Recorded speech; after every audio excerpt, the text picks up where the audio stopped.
बिल्कुल सही टाइम पे असर हुआ है दवा का।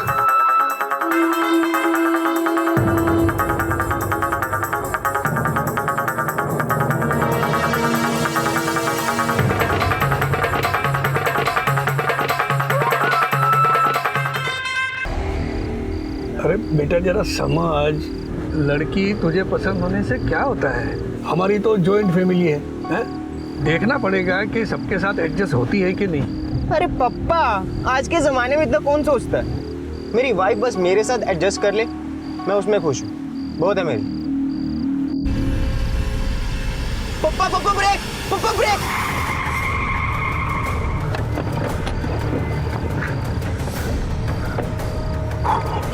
आपने तो उड़ा दिया इसे, मुझे तो लगता कि मर ही ना जाए। अरे मैंने इसे नहीं उड़ाया, पुलिस को बताने में काम आएगा। जी पापा। देखा अश्विन, इसको पैरों पे नहीं। ऐसे हजारों उदाहरण देखने को मिलते हैं जब इंसान ने मजबूरी में अपनी ही जान ली हो। लेकिन ये आदमी कौन था जो खुद पर निशाना लगवा रहा था? और कौन था वो इंसान जिसका निशाना चूका नहीं, बल्कि उसने इरादतन पांव की बजाय सीने पर गोली चलाई थी? क्या वो इसे जान से मारना चाहता था? और ये आदमी, इसकी मंशा क्या थी? क्या ये भी कोई मजबूर इंसान था या इसने ऐसा किसी साजिश के तहत किया था? गोली मारी किसने? गोली मेरे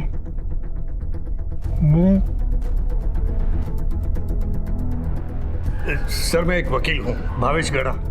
मैंने क्या है, जानबूझ के ये वीडियो शूट किया है ताकि आपको कातिल को पकड़ने में और मुझे अपने आप को बेगुनाह साबित करने में मदद मिले। बिल्कुल सही किया आपने। खैर अभी रुकिए ज़रा,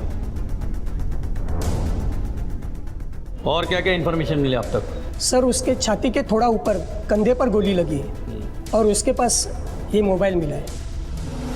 और वॉलेट वगैरह कुछ? जी नहीं सर। जायसवाल, इस पे जो भी नंबर मिलता है उसके बीवी का, घर का, रिश्तेदारों का या इमरजेंसी नंबर, उस पे कॉल करना और इन्फॉर्म करना। Okay sir.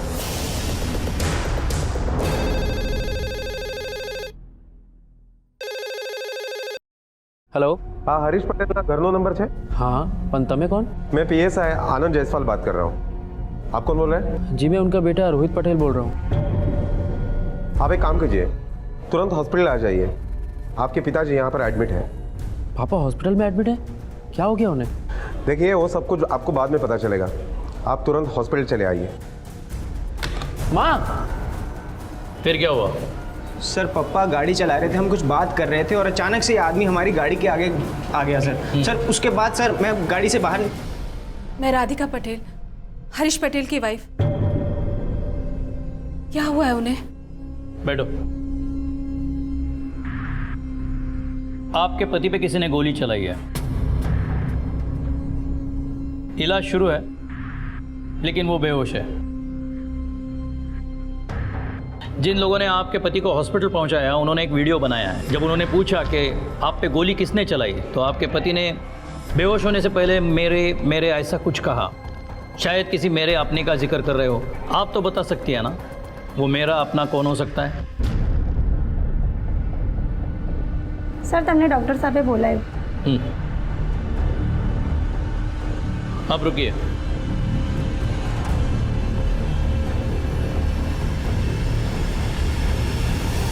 सर, गोली तो हमने निकाल दी है, पर खून बहुत बह चुका है और गोली जो है वो कॉलर बन के बिल्कुल पास में लगी है। हाँ, पर एक बात ज़रूर है कि गोली दूर से नहीं, पास से चली गई है। जायसवाल, इसे फॉरेंसिक लैब भेज दो।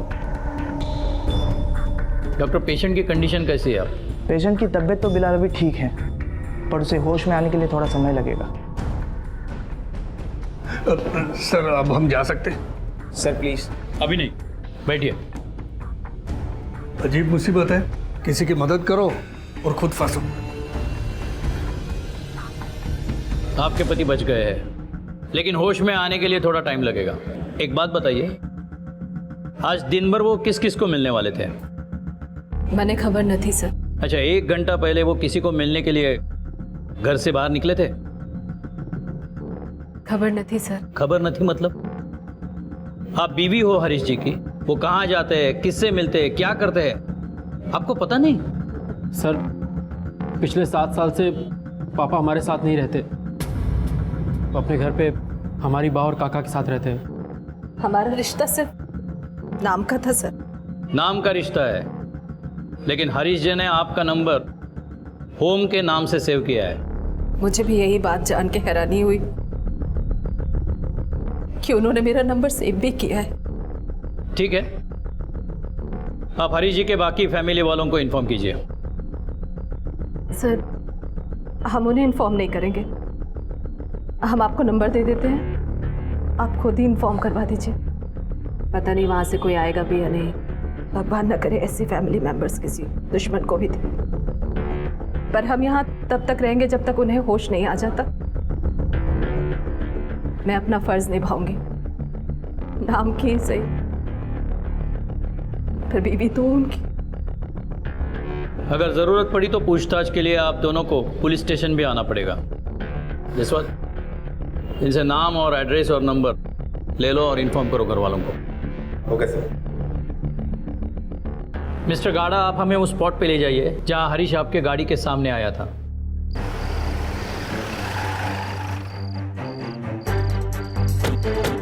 यहाँ सर, यहाँ वो मेरी गाड़ी के सामने आया था। जसवंत, खून के डब्बे यहाँ से उस तरफ जा रहे हैं। तो वही तो मैं कह रहा हूँ सर, यहाँ वो मेरी गाड़ी के सामने आके टकराया था, पता नहीं कहाँ से आया था। तुम रुको यहाँ।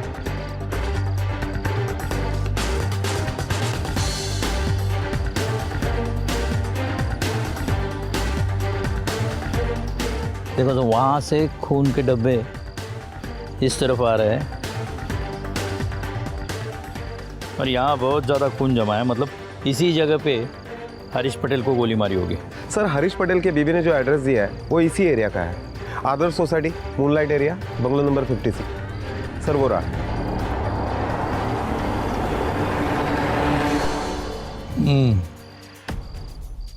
तुमने उसके घर वालों को कांटेक्ट किया? सर, राधिका पटेल ने जो 2 नंबर दिए थे वो फ़ोन कोई नहीं उठा रहा है। सर मुझे लगता है हरीश पटेल का घर सामने ही है। सर मुझे लगता है हम डायरेक्टली उसके घर पर ही जाए। नहीं, अभी घर नहीं जाएंगे। देखते हैं ये लोग अपने घर वाले के लिए ऐसा बिहेव क्यों कर रहे हैं। अभी बाहर ही छानबीन करते हैं।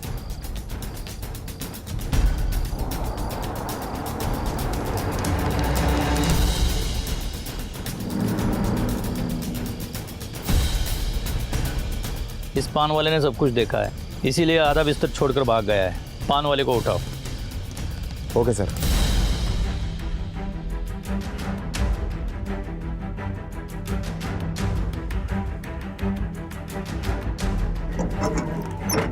ए, चल, दुकान बाद में खोलना, साहब ने बुलाए। चल। साहब, मैं बिस्तर लगा के बस सोने ही वाला था। साहब, मैंने देखा कि एक आदमी किसी से बात कर रहा था और वो जिससे बात कर रहा था वो एक सीमेंट के पाइप के पीछे छुपा हुआ था। अंधेरा वहाँ था, इसलिए उसकी शक्ल मुझे दिखाई नहीं दी। साहब, तभी मैंने देखा उस छुपे हुए आदमी ने पिस्तौल निकाली। साहब, मुझे किसी लिए फर्क नहीं पड़ना, इस वजह से मैं वहाँ से भागकर स्टेशन चला गया था और रात वहीं सोता था। ठीक है, जाओ। अच्छा साहब। रुको, तुम्हारे पाँव को क्या हुआ है? वो साहब, मैं उस दिन देख के ना घबरा गया था सब कुछ, और मैं इतनी ज़ोर से वहाँ से भागा साहब कि एक मोटरसाइकिल आ रही थी और उसने मुझे टक्कर बड़ी ज़ोर से मार दी। वो जो आदमी था ना साहब, बहुत ही अच्छा था वो। उसने मुझे स्टेशन तक छोड़ा, मुझे कुछ पैसे भी दे रहा था और बोला कि जाके हॉस्पिटल में इलाज भी करवा लो। ठीक है, जाओ, लेकिन सुनो, ये टूटी टांग लेकर भागने की कोशिश मत करना। अच्छा सर। ज़रूरत पड़ी तो वापस बुला लेंगे। जाओ। जायसवाल, ये बाइक वाला जो पान वाले से टकराया, उसने अगर गोली मारी होती तो वो जल्दी में होता, रुककर इसकी मदद नहीं करता। वो हरीश पटेल के घर वाले हॉस्पिटल पहुंचे? नहीं सर। मतलब उसकी बीवी जो कह रही थी वो सच था। इस फैमिली में छोटी मोटी नहीं, बहुत बड़ी प्रॉब्लम है। ज़रा देख लो क्या है, लेकिन डायरेक्ट घर मत जाना। किसी ऐसे अंदर वाले को पकड़ना जो बाहर वाला भी हो।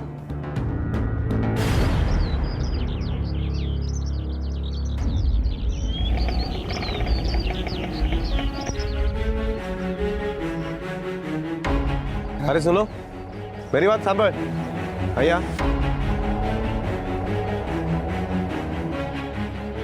શું થયું? तू इसी बंगले में काम करता है? हाँ, તમે કોણ છો? चल, कुछ बात करनी है तुझसे। अरे आ जा। पर मैं आपसे बात क्यों करूं? मुझे आपसे बात नहीं करनी, रास्ता छोड़ो मत। ज़्यादा फड़फड़ा मत। पुलिस।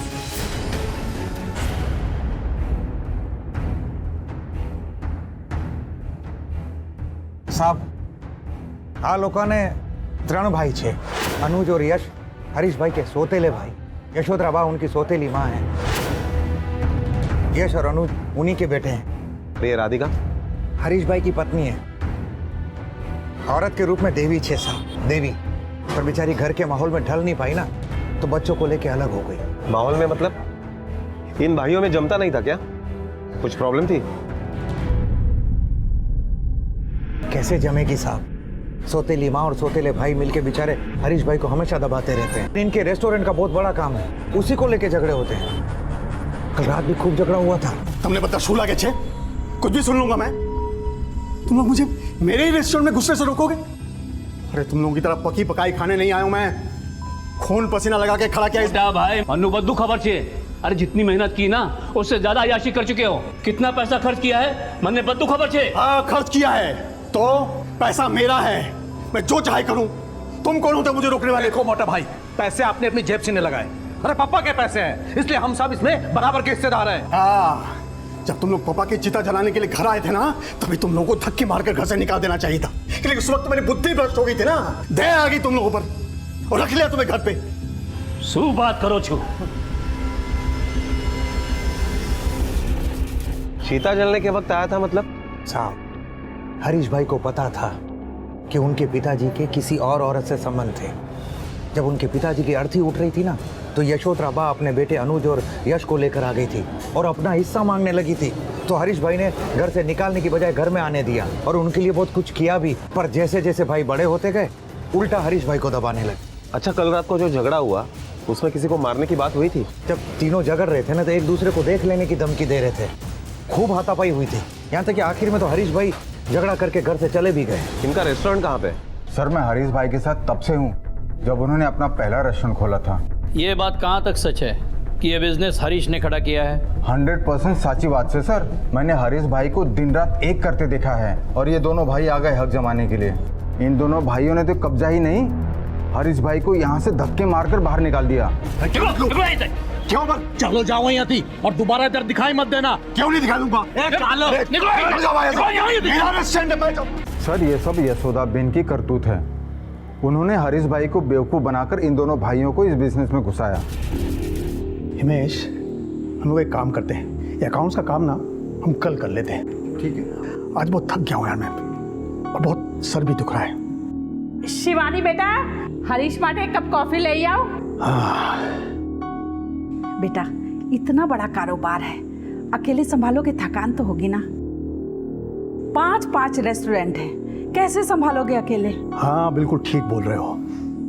अच्छा हिमेश, तुम एक काम करो, तुम कल ही से इंटरव्यू शुरू कर दो और मेरे लिए कुछ अच्छे ईमानदार और काम करने वाले लोग ढूंढ दो।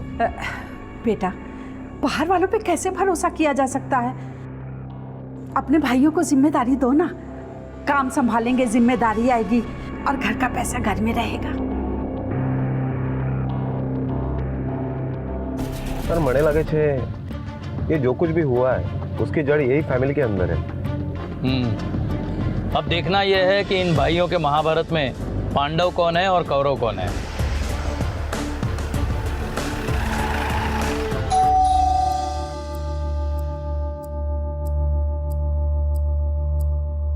શું થઈ ગયું સર? બા ઘરમાં પોલીસ આવી છે। શું થયા इंस्पेक्टर साहब? हरीश भाई ने कुछ किया क्या? हरीश ने क्या किया बाद में पूछना, पहले ये बताओ तुमने हरीश के साथ क्या किया? क्या किया मतलब? मैं कुछ समझा नहीं साहब। कल रात किसी ने उसे गोली मारी है। बच गया है वो, फिलहाल हॉस्पिटल में है। तुम दोनों अभी के अभी हॉस्पिटल जाओ।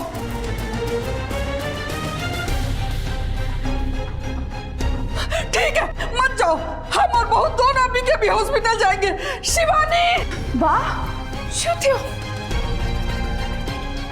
शिवानी, हरीश को किसी ने गोली मार दी है।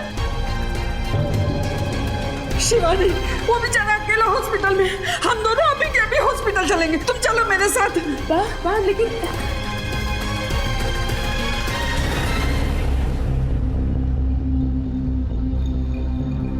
तुम लोग हॉस्पिटल नहीं जाओगे? एक्चुअली हमारी आपस में बहुत कम बनती है। क्यों?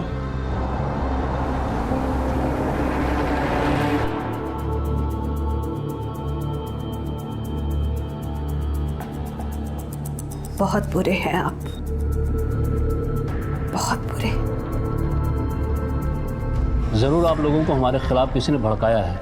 हम आपके रिश्तेदार नहीं है, किसी के कहने से बढ़ के, समझे? जो पूछा है उसी का जवाब दो। रेस्टोरेंट का हमारा फैमिली बिजनेस है। सिर्फ हरीश भाई नहीं, हम दोनों भाइयों ने भी उसके लिए बहुत मेहनत की है, खून पसीना बहाया है। इसीलिए आप दोनों ने 2-2 रेस्टोरेंट रखे। उसके पास सिर्फ एक बचा। हरीश जब बेहोश हो रहा था तो एक वीडियो में उसने किसी मेरे अपने का जिक्र किया है। उसके मुताबिक वो अपना कौन है बता सकोगे? कम से कम उसका बेटा क्या करता है ये तो जानते होगे।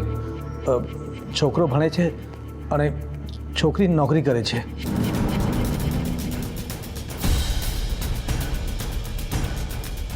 हरीश की बेटी भी है? जी हाँ सर। तो वो उसे मिलने हॉस्पिटल क्यों नहीं आई? मेरा उनसे कोई वास्ता नहीं, सिवाय इसके कि वो मेरे बायोलॉजिकल फादर हैं। मेरा बस चलता तो कब की उनसे लीगली सेपरेट हो जाती। मैं तो अपने नाम के साथ उनका सरनेम तक नहीं लगाती हूँ, बल्कि अपनी माँ का नाम लगाती हूँ। अपने ही बाप से इतनी नफरत की वजह क्या है? क्योंकि उन्होंने बाप होने का फर्ज कभी निभाया ही नहीं। आज तक हमेशा हमें सिर्फ बेइज्जत ही किया है। हमने जब आपसे सारे नाते तोड़ दिए हैं तो यहाँ क्यों आते हैं? जाइए अपनी उसी फैमिली के पास जहाँ बच्चे पैदा कर रहे हैं। बख्श दीजिए हमें, अपना ये गंदा साया मुझ पर और मेरे बच्चों पर मत डालो। जुबान खींच के गले से लपेट दूंगा। डिवोर्स नहीं हुआ है अभी भी तू मेरी पत्नी है, अपने फर्ज को मत भूल। ये तेरी जो माँ है ना, पत्नी है मेरी। अगर बीच पे पड़ा ना तो जायदाद की फूटी कौड़ी भी नहीं दूंगा। पापा मैं बोल रहा हूँ। रोहित तू बीच में मत पड़। सुना ना मम्मी ने क्या कहा है? तो हट कि चल तू मेरे साथ चल। उनकी वजह से हमारी जिंदगी नरक हो गई, इसलिए वो इसी नफरत के हकदार है। सर मैं ऑफिस से सिर्फ 2 घंटे का ब्रेक लेके आई हूँ, क्या मैं जा सकती हूँ? हाँ जा सकती हो, लेकिन हमारे परमिशन के बगैर शहर छोड़ के नहीं जा सकती। Thank you sir.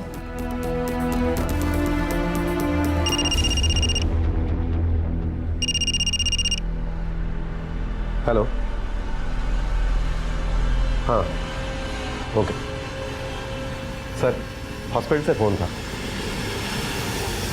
मेरा बेटा ठीक हो गया, तुझे कुछ नहीं हो सकता। मैं कहती थी ना कि मेरे बेटा कभी हार मानने वालों में से नहीं है। आप पे गोली किसने चलाई? सर अंधेरा बहुत था, मुझे ठीक से कुछ दिखाई नहीं दिया। रात को 2 बजे बीच सड़क पे आप क्या कर रहे थे? जी भाइयों से बहुत झगड़ा हो गया था, परेशान था, शांत होने के लिए टहलने निकल गया था। एक पान वाले ने आपको किसी के साथ बात करते हुए देखा। वो कह रहा था कि इशारे करके आप बोल रहे थे उसके साथ, और वीडियो में भी बेहोश होने के पहले आपने मेरे ऐसा कुछ कहा। ये मेरा अपना कौन है बता सकते हो?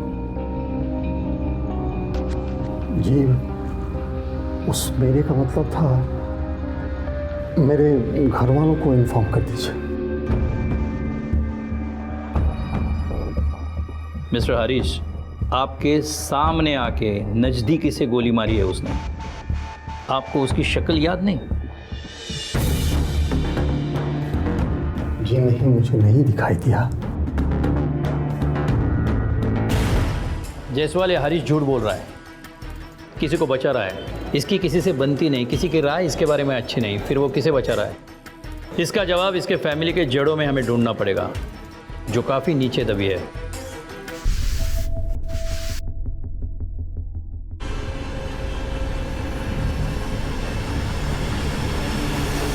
सर ये बंदूक कचरा साफ करने वाले को कचरे के डिब्बे में मिली।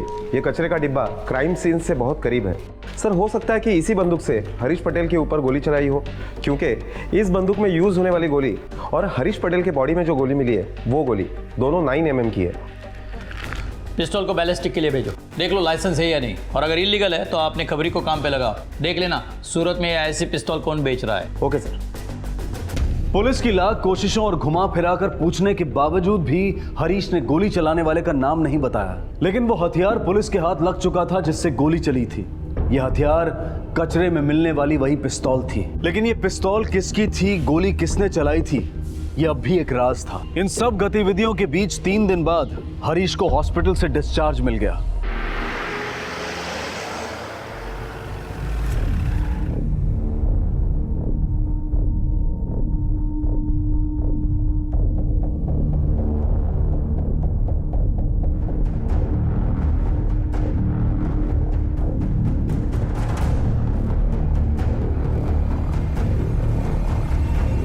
सोता यूं खुशी नहीं हुई ना तुम लोगों को मुझे देखकर? हाँ, होगी भी कैसे। तुम लोगों ने तो सोच लिया था मैं मर गया हूं, लेकिन मैं तो वापस आ गया। नहीं नहीं मोटा भाई, हम શું बोले छे? नौटंकी मत कर। तुम सबकी असलियत पता है मुझे। अब देखना तुम एक एक की जिंदगी कैसे नरक बना देता हूं मैं। हरीश बेटा। हे बुढ़िया, चुप बैठ तुम। अरे शिवानी, अरे मुझे जरा वहां बैठने में मदद करो ना। भैया मैं करता हूं। तुझे बुलाया क्या मैंने? चल पीछे चल। अरे शिवानी, आओ ना।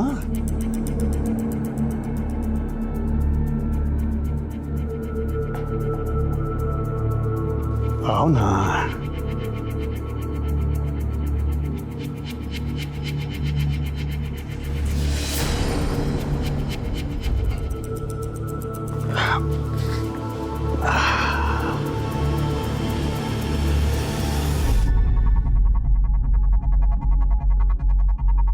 यश, अनुज, यार। जी भैया, क्या हुआ? अनुज, सोते हो? मैं मर गया सोचकर तुम लोगों ने मेरे कुत्ते का भी ख्याल नहीं रखा। नहीं भैया, ऐसी बात नहीं है, हम सब ने उसका बहुत ख्याल रखा है। ये प्लेट देख, देख कितनी गंदी है। तुम लोगों ने काम नहीं किया तो सजा तो तुमको मिलेगी। अब ये प्लेट और पानी तुम दोनों साफ करो। चलो चलो चलो चलो, इसके पहले कि मुझे याद आ जाए कि गोली किसने चलाई थी।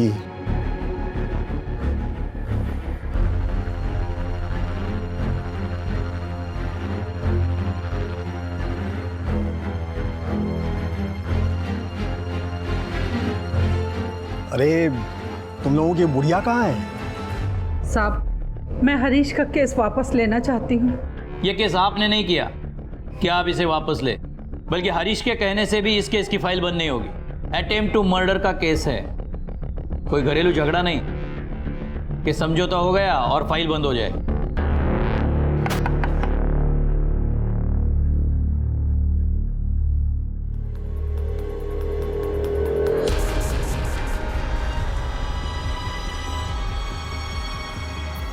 आजा आजा, बड़ी खुशियां मना रहे थे ना तुम लोग मेरे मौत का सोचकर। अब तो बहुत दुख हुआ होगा मुझे जिंदा देखकर।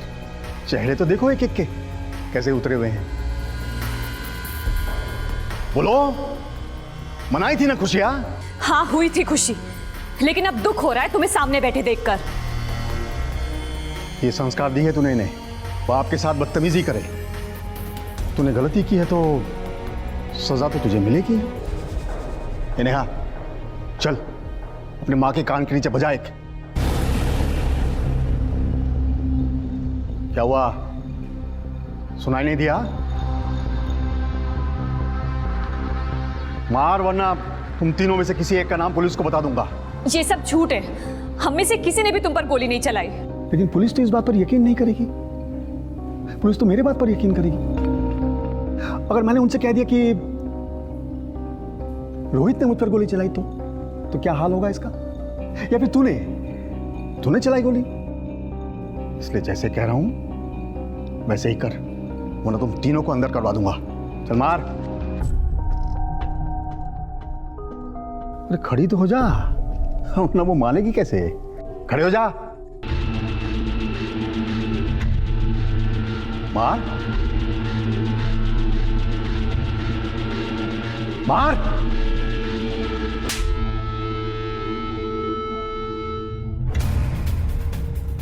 किसको बेचा था ये? अब अभी 4-5 महीने मैंने बेचा है। अब किसको बेचा कैसे मालूम पड़ेगा? ये देख, इसे बेचा था, इसे बेचा था, इसको बेचा था, किसको बेचा था? इसको बता। अगर तुझे नाम याद नहीं आ रहा है तो हम याद दिला देंगे। सब ये आदमी है। हमारी एक नई स्कीम है खास तुम्हारे लिए, बिना थोबड़ा सुझाए सच उगलवाना। ये तुम्हारी पिस्तौल है, इसी से हरीश को गोली मारी गई है। अब साफ साफ बोलो, क्यों मारा उसे? सच है कि ये गन मेरी है, मैंने इसे माँ के कमरे में रखा था। अब ये वहाँ से कैसे और कब गायब होगी मुझे कुछ नहीं मालूम। तो तुझे पता ही नहीं था कि पिस्तौल चोरी हो गई है? हाँ सर, उस दिन जब आपने कहा कि किसी ने हरीश भाई पर गोली चलाई है तो मैं डर गया। आपके जाने के बाद मैं माँ के कमरे में गया तो वहाँ पर गन नहीं थी। मैं और डर गया। अगर तुम्हारे इरादे गलत नहीं थे तो ये चोरी की पिस्तौल क्यों खरीदी? सर इसलिए कि 5-5 होटल का कैश लेके आना पड़ता था, लूटपाट का डर रहता था। अच्छा, अगर सेफ्टी के लिए गन खरीदनी थी तो लाइसेंस की खरीदता, ये क्यों ली? देख, अब ज्यादा घुमा मत, वरना हम तुझे ऐसा घुमाएंगे कि तुझे पता भी नहीं चलेगा। सर अब मैं आपको कैसे बताऊं कि मैंने हरीश भाई पे गोली नहीं चलाई है? हाँ, हो सकता है कि अनुज ने गोली चलाई हो। हम कैसे मान ले कि तुमने नहीं, तुम्हारे छोटे भाई ने किया है? सर हरीश का अनुज की बेबी शिवानी के साथ चक्कर चल रहा है।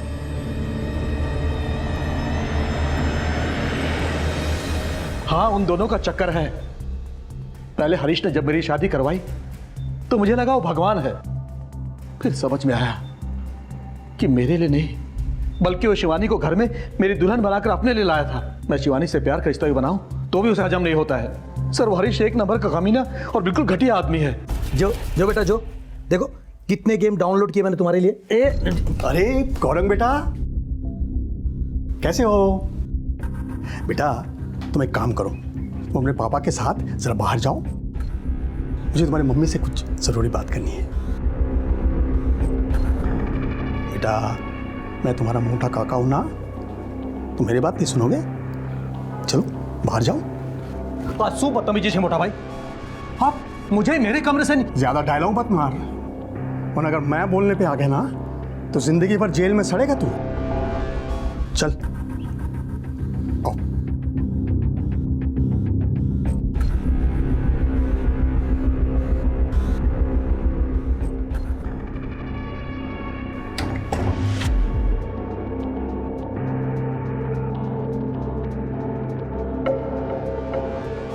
अरे शू था यू?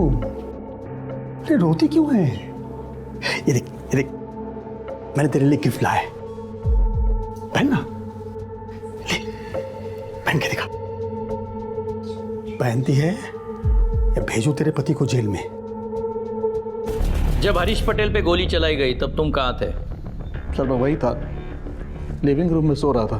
क्यों लिविंग रूम में क्यों सो रहे थे? सर मुझे आदत है, मैं वहीं सोता हूँ। आप चाहे तो किसी से पूछ सकते हैं। ठीक है, तुम जा सकते हो, लेकिन शहर से बाहर नहीं। इस फैमिली के सभी लोग एक दूसरे के कंधे पर बंदूक रखकर गोली चलाना चाहते हैं, एक दूसरे को फंसाना चाहते हैं। इस फैमिली के दाल में काला नहीं है, ये पूरी की पूरी दाल ही काली है। चलो शिवानी से पूछते हैं, हरीश के साथ वाला मामला प्यार का है या जोर जबरदस्ती का?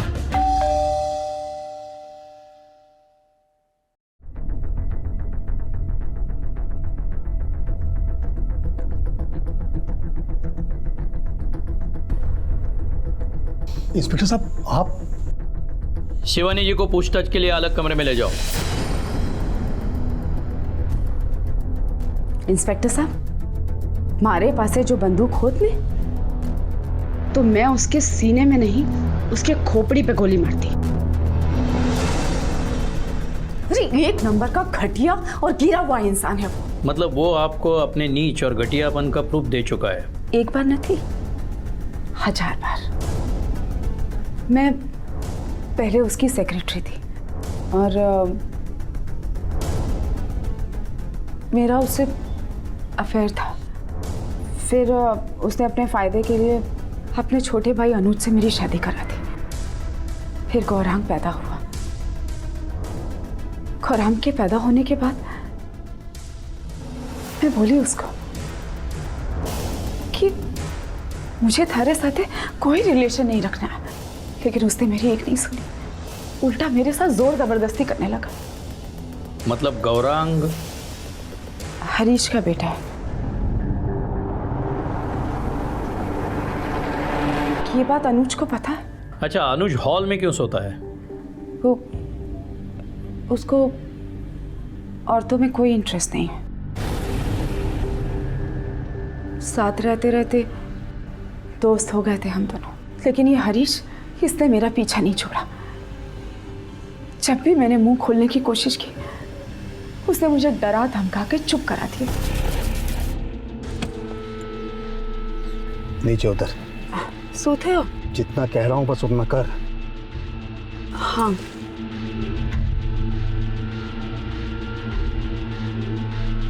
चल। अरे हरीश,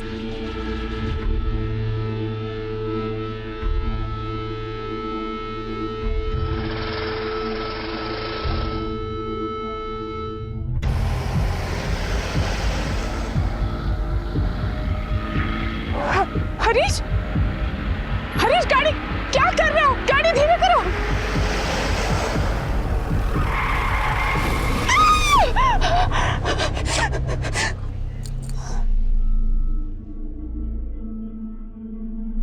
चल अंदर आ।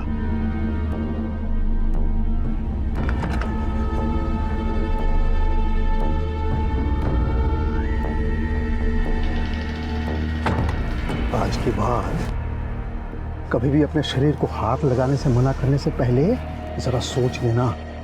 आज तो ब्रेक लग गई, लेकिन कल तू गाड़ी के नीचे होगी, इसलिए जो चल रहा है वैसे ही चलने दे। इंस्पेक्टर साहब, जैसा वो आपको दिख रहा है नहीं, या जैसा आप उसको समझ रहे हैं, ऐसा वो बिल्कुल नहीं है। सिर्फ जीना हराम करके रखा है उसने हम सबका। मैंने तो ठान लिया था कि अपनी बेइज्जती का बदला जरूर लूंगी उससे, बर्बाद कर दूंगी उसको। और फिर एक दिन माँ जी और यश भाई ने बोला मुझे, शिवानी, उसने तुम्हें ही नहीं हम सबको दुखी कर रखा है, और सब के सब उससे छुटकारा चाहते हैं, और उससे छुटकारा सिर्फ तुम दिला सकती हो।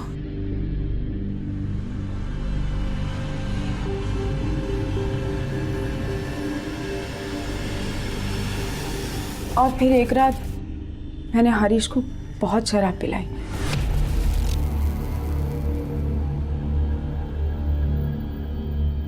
सामने ना गौरांग की रिपोर्ट कार्ड पे साइन करना है। ओके। Anything for you. और उन प्रॉपर्टी के पेपर्स को गौरांग की रिपोर्ट कार्ड के बीच में छुपा दिया।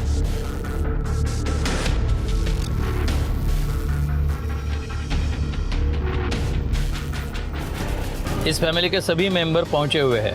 हर एक के पास मोटिव है हरीश को मारने का, और ये हरीश भी कम नहीं है। मुझे यकीन है वो हमें घुमा रहा है। एक काम करो, इसकी सारी बायोग्राफी निकालो, हो सकता है ये प्लान उसी का हो। Okay sir.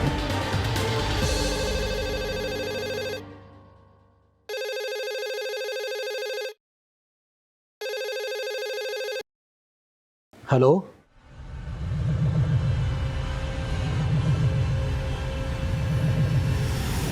वाह वाह, हरीश भाई को किसी ने किडनैप कर लिया है।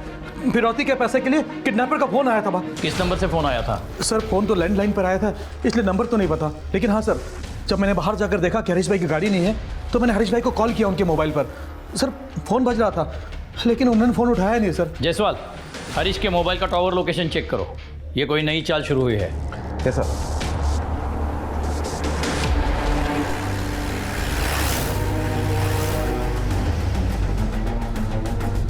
सर हरीश के मोबाइल का लोकेशन टावर इसी एरिया का आ रहा है। उसका नंबर लगाओ। फोन तो बज रहा है। गाड़ी रोको, गाड़ी रोको जरा। पिछले 10 दिन से हम इस केस को सॉल्व करने की कोशिश कर रहे हैं, लेकिन घूम फिर के इसी बात पर अटक रहे हैं कि हरीश पटेल पे गोली किसने चलाई। एक बार फिर से नज़र दौड़ाते हैं ताकि कोई चीज़ मिस ना हो जाए। किसी ने हरीश पटेल पे गोली चलाई। ये पूरा वाकया एक पान वाले ने देखा। जख्मी हरीश पटेल एक वकील के गाड़ी से टकराया, उसी वकील ने उसे हॉस्पिटल पहुंचाया। उसी वक्त पान वाला एक मोटरसाइकिल से टकराया। अगर मोटरसाइकिल वाले पे शक किया जाए तो हरीश पटेल के फैमिली में सिर्फ एक 2 व्हीलर है जो नौकर की है। सर लेकिन मोटरसाइकिल तो रोहित पटेल के पास भी है। नहीं सर, मैंने खुद चेक किया है, रोहित पटेल के पास कोई मोटरसाइकिल नहीं है। फिर तुम्हें कैसे पता कि रोहित के पास मोटरसाइकिल है? सर उस रात रोहित पटेल और उसकी माँ बाइक पर ही तो अस्पताल में आए थे।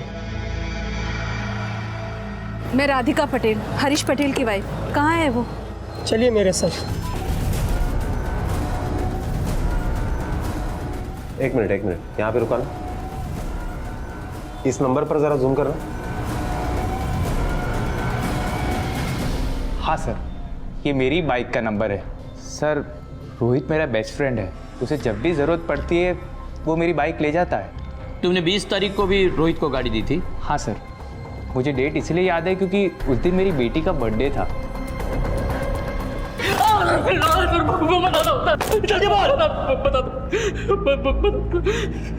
सर मेरा बाप के नाम पे कलंक था सर।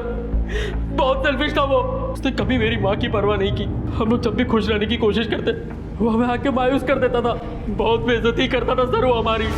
फिर एक दिन खुद वो एक प्रपोजल लेके मेरे पास आया। सुन, तुझे मुझे गोली मारनी है। क्या? जान से नहीं मारनी है, सिर्फ पैर में गोली मार के वहां से भाग जाना है। लेकिन गोली मारनी क्यों है? वो तेरे 2 सौतेले चाचा है ना, यश और अनुज, उन्हें सबक सिखाने के लिए। तो बस मेरे पैर में गोली मार के वहां से भाग जाना। और हमारे घर से हॉस्पिटल कुछ 20 मिनट की दूरी पर है। मैं कैसे भी लंगड़ाते हुए हॉस्पिटल पहुंच जाऊंगा और जाकर पुलिस से कहूंगा कि यश और अनुज ने मुझे गोली मारी है। बस अपना रास्ता साफ। क्या क्या कहता है? करेगा ना? अगर मेरी बात मानी तो मेरी पूरी जायदाद तेरे नाम कर दूंगा।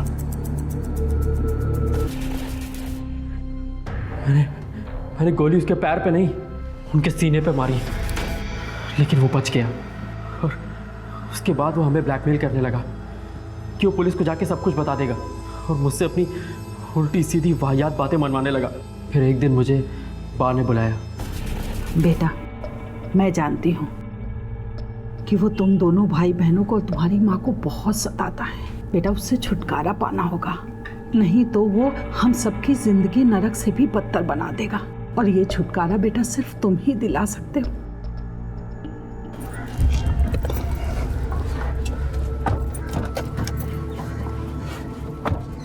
क्या है? किसको पूछ के अंदर बैठा?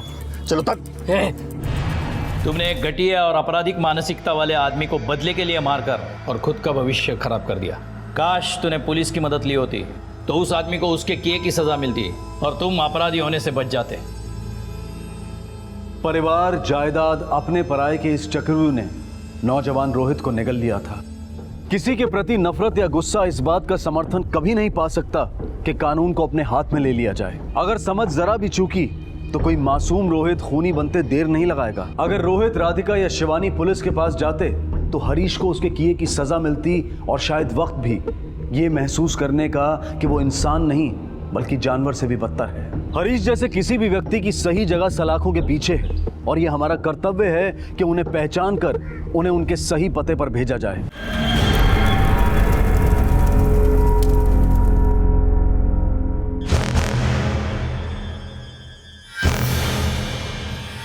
ये आदमी तुम्हारा पति है? जी सर, ये मेरा पति है, मोती चंदेर।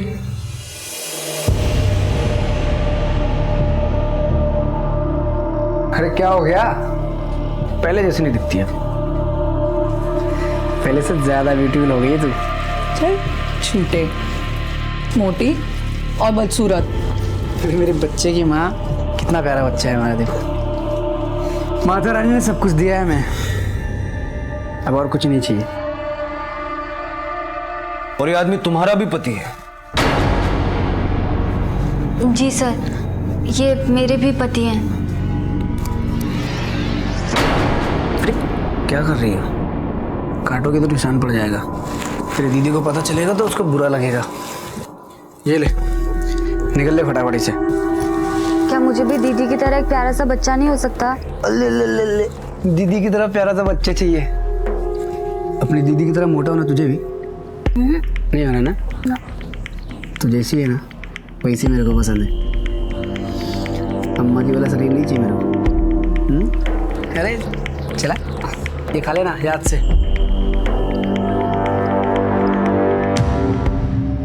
तुम दोनों सगी बहने हो? जी जी। तुम लोगों को मालूम भी है कि एक ही मर्द से दो की शादी गैर कानूनी है? मालूम है। बहुत तेज है हमारे पति, दूसरी शादी की कोई रस्म पत्री ही नहीं हुई। कब से लापता है वो? मंगलवार को गांव की एक शादी में गए थे, उसके बाद से कोई खबर ही नहीं है। सर परसों मंगलवार था और मंगल के दिन वो दीदी के कमरे में सोते थे। मेरा मतलब है कि मंगलवार, गुरुवार और शनिवार वो दीदी के कमरे में सोते थे और बाकी के दिन मेरे कमरे में। और इस मामले में उन्होंने कभी भी कोई बेईमानी नहीं की। क्यों दीदी? हाँ ठीक कह रही है ये। हाँ वो तो दिख ही रहा है। मिल गया ना तो हथकड़ी लगेगी उसे। हो सकता है कानून तोड़ के खुद ही फरार हो गया। नहीं नहीं, मोती कभी भी ऐसा नहीं करेंगे। वो हमें छोड़ के कहीं नहीं जा सकते। अरे वो तो खुद ही कहते थे मेरा 50% दिल तेरा और 50% दीदी का। चलो ये गणित बहुत हो गया, अभी बनने जाओ। कुछ भी खबर लगेगी तो बताएंगे। चल। अजीब लड़के हैं सर, एक ही मर्द से शादी कर ली। वो पिक्चर आई थी ना, कभी सौतन कभी सहेली। हाँ मोहन, लेकिन इस सौतन और सहेली के बीच का ये मर्द मोती फरार है। पहली बीवी के रहते दूसरी बीवी, और दूसरी बीवी भी कौन? पहली बीवी की सगी बहन। दोनों की एक सी परेशानी कि आखिर पति गया तो गया कहां। हिंदू मैरिज एक्ट विवाहित होते हुए किसी को दूसरे विवाह की इजाजत नहीं देता है, लेकिन एक व्यक्ति सीना ठोक कर दो औरतों को विवाह के मोह जाल में फांस लेता है। और इस रिश्ते की तरह मोती का व्यक्तित्व भी कम रहस्यपूर्ण नहीं था। कहते हैं हर चमकती चीज सोना नहीं होती, आग की लपटें भी तो हो सकती हैं।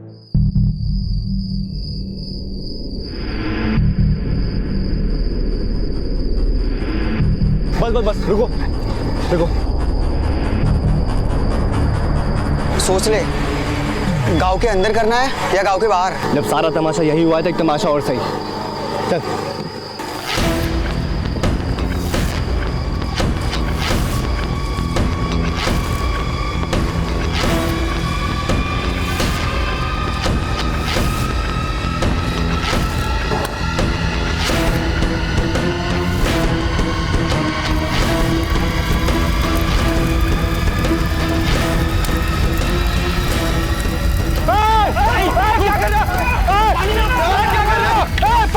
पानी लेके आओ गए। अरे पानी सबको पानी ले इनको पुलिस के पास ले लो पकड़ के।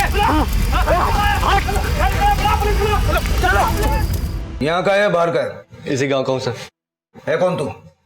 वो थोड़ा उल्टा पुल्टा है सर। क्या उल्टा पुल्टा? मेरे पापा की बीवी अब मोती की दूसरी बीवी है। मेरी अपनी माँ के मरने के बाद मेरे पापा ने दूसरी शादी कर ली और मोती उसको बहा के ले गया।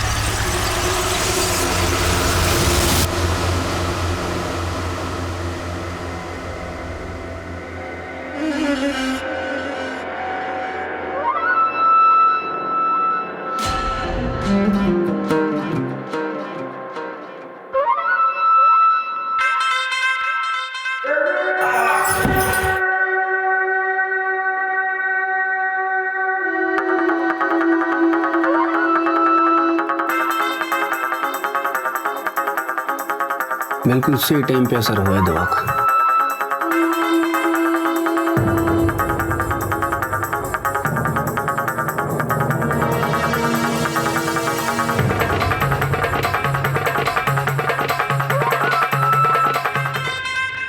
बाइक क्यों जले? बाइक क्या, अगर वो मिलता ना उसको जला देता। वो नहीं मिला, उसकी बाइक सही। मिलता तो मतलब? मिला नहीं या गायब कर दिया? कहा ना साहब, वो नहीं मिला। उसकी बाइक मिली, जला दी। कहाँ मिली बाइक? मुखिया जी के घर के पीछे वाले खेत में। मुखिया के घर के पीछे वाले खेत में बाइक मिली है। कहीं मोती भी तो सर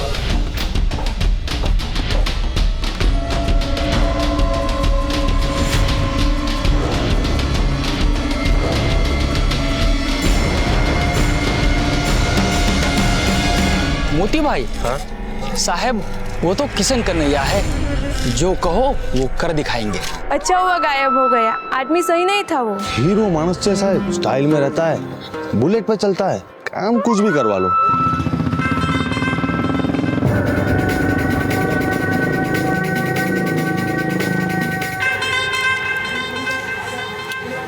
जान से भी ज्यादा प्यारी थी मोती को अपनी बुलेट, उसे छोड़कर तो वो नहीं जा सकते। मैं कह रही हूँ आपसे, जरूर उन्हें कुछ हो गया है इंस्पेक्टर साहब, सब दुश्मन बन गए थे उनके। दुश्मनी तो तुम्हारी भी होगी ना मोती से, तुम्हारे रहते तुम्हारी छोटी बहन मीना से शादी करके वो घर ले आया उसे। नहीं नहीं सर, ऐसा नहीं है, हम दोनों बहनें तो मिल बांट कर रहते थे। अरे उन्होंने तो मुझे उस बुड्ढे से बचाया था, चलता तो पूरा गांव था उनसे। ना जाने किस बात की दुश्मनी निकाल रहे हैं। देवता आदमी है हमारा मोती। हाँ मोहन सर, जिस खेत के बारे में राघव बात कर रहा था वहां कुछ मिला है।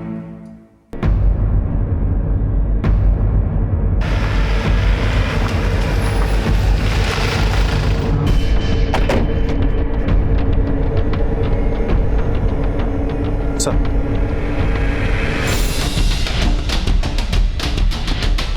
देखने से तो लगता है कि किसी और के साथ भी चक्कर चल रहा था इसका। जितना बड़ा देवता इसकी पत्नी इसको बता रही है, मुझे लगता है इतना ही बड़ा शैतान। और सर ये देखिए, खून के निशान भी मिले।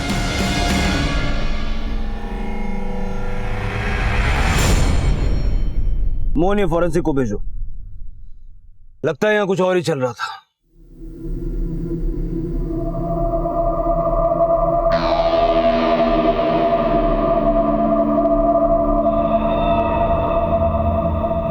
अरे ये भरी दोपहर में किस बात की पूजा कर रही है तू?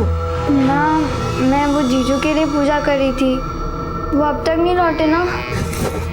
गांडी थई गई थी किशु, तेरा दिमाग तो नहीं खराब हो गया? तू किसका नाम ले रही है? अरे तेरे बाबूजी को पता चला ना तो तेरी चमड़ी खींच लेंगे। सर ये रहे मोती के कॉल रिकॉर्ड्स। सर वैसे मोती जब से गायब है तब से उसका फोन भी बंद है, लेकिन कॉल रिकॉर्ड के मुताबिक मोती और किसी मनोहर के बीच में बहुत ज्यादा कॉल्स हुए हैं। कौन है ये मनोहर? सर ये मोती का चेला है, उसके साथ ही घूमता रहता है। लेकिन सर जिस दिन मोती गायब हुआ उस दिन ये अपने किसी रिश्तेदार की शादी में गया हुआ था। पता लगाओ ये मनोहर कहाँ है। ओके साहब। तमें कौन? प्रताप पटेल, राघव ना पप्पा। अपहरण के केस में आरोपी है आपका बेटा। कौन अपहरण करेगा उस कमीने मोती का? गांव से गया ना तो अच्छा हुआ, भला टली। वैसे आपकी बीवी मीना को भी भगा कर ले गया था ना मोती, गुस्सा तो तमने पण बहु आव्यो छे। आव्यो तो सही, बहुत गुस्सा आव्यो तो, पर मैं क्या कर सकता था? धोखे से छूटा छड़ा के कागज पर मेरी सही ले ली उस औरत ने। साहब दोनों मिले हुए थे, 5 महीने से तैयारी कर रहे थे भागने की। तो आपने ऐसी औरत से शादी क्यों की? प्रताप सब कुछ तो जानते हो तुम, गांव भर में कालिक पुतवा दी है बड़ी बेटी ने। ताने सुन सुनकर कान पक गए। अब तुम ही बेड़ा पार कर सकते हो। मैं? हाँ तुम।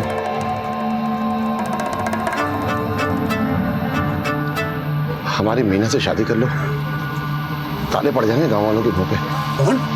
रंग रूप की कोई कमी नहीं है हमारी मीना में। जे घर में जैसे ने एक घर नु कूड़ उजवाड़ से मारी इज्जत नहीं पतारी फेरवी नाखी। सर राघव, अरे विक्रम बरोबर छे ने? और साहब गांव में ये एक अकेला नहीं है जो मोती से नफरत करता है। आप जानते नहीं है, मोती के गायब होने के एक दिन पहले बहुत बड़ा तमाशा हुआ था गांव में।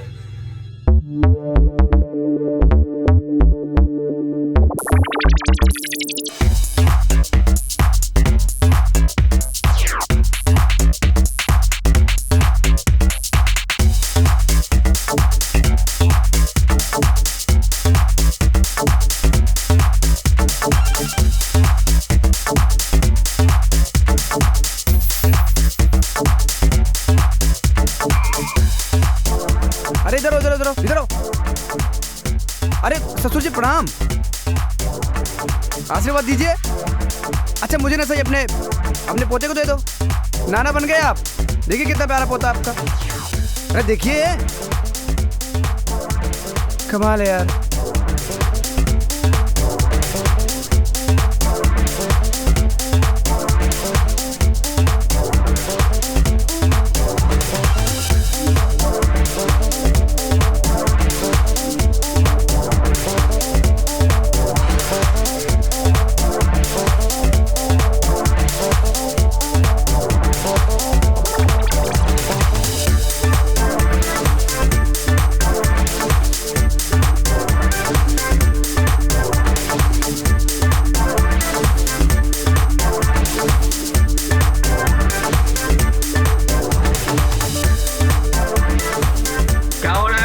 रोकोगे नहीं?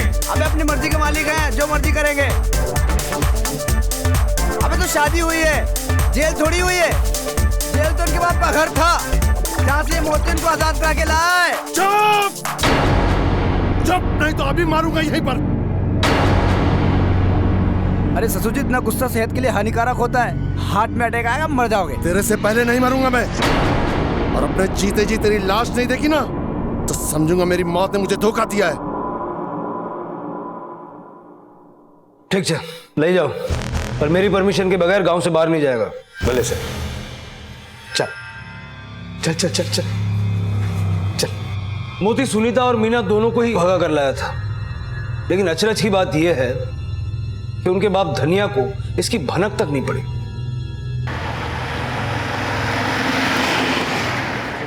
एक नंबर का कमीना है वो साहब, काम के बहाने झांसा दे गया।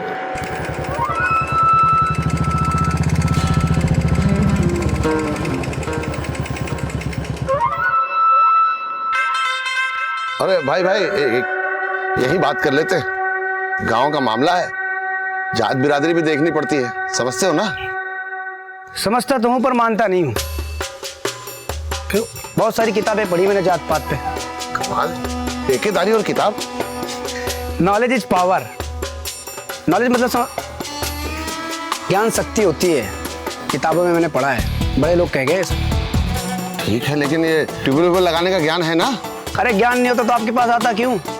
इसलिए तो आया हूँ। बाकी ट्यूबवेल से बिल का काम है ना, 2-4 साल में बस खराब होने वाला है। क्यों? मतलब रेन वाटर हार्वेस्टिंग का जमाना आ रहा है। Rain water harvesting? Rain harvesting? अरे बड़ी आसान चीज है। ये आपके पीछे वाला जो छत है, उस पर एक लोहे कंक्रीट की टाकी लगाओ और बारिश का पानी इकट्ठा करो और उसे फिल्टर करके इस्तेमाल करो। बहुत ज्यादा पढ़ाई की है मैंने इस पे। दिल्ली में तो 1-2 जगह लगवा भी रहा हूँ मैं। पर आप टेंशन मत लो, आपका तो टेबल लग जाएगा। बातें तो ऐसी बड़ी बड़ी कर रहा था कि सारी दुनिया का ज्ञान भरा हो भेजे में।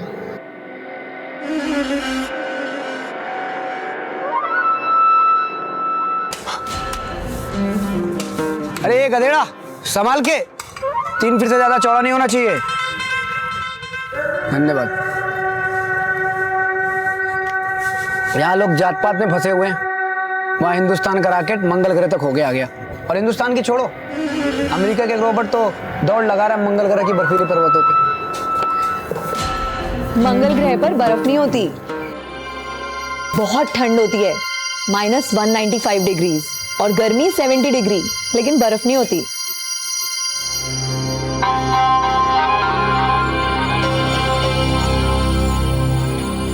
और उस 10वीं फेल छोकरे ने मेरी कॉलेज पास छोकरी को फंसा लिया।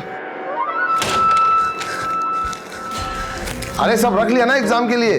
कलम, पेंसिल? हाँ बाबूजी, रख लिया। Rubber, scale, sharpener? हाँ हाँ रख लिया बाबूजी। वो एडमिट कार्ड जरूर रख लेना। सब रख लिया।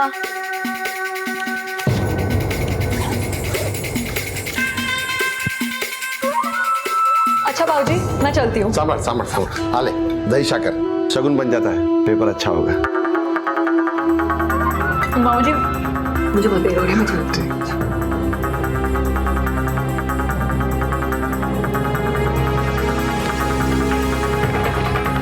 मोती चल, अरे चल ना। पक्का? मन तो नहीं बदलेगा तेरा?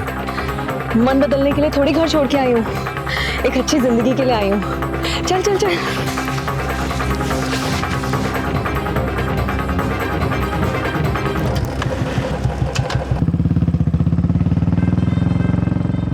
मैंने सारा रिश्ता नाता खत्म कर लिया उससे।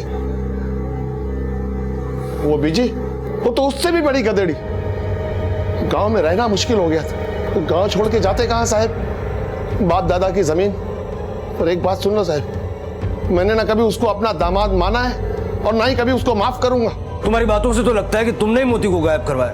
गायब करना होता तो पहले ही गायब कर देता साहब। पर खुशी जरूर है कि वो गायब हो गया है, बस कभी वापस ना आए। वो वापस आए कि ना आए, पर हमारी बेटियों को तो माफ कर दो।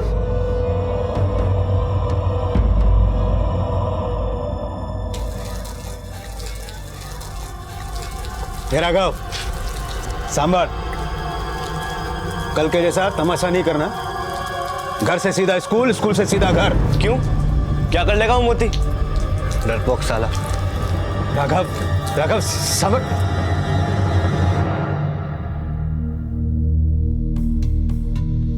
खींच खींच खींच खींच खींच खींच खींच खींच खींच काट काट काट काट काट। अरे यार, वो मांझा सर, पता नहीं कैसे कहाँ से हम तो पतंग उड़ा रहे थे और एकदम अचानक वो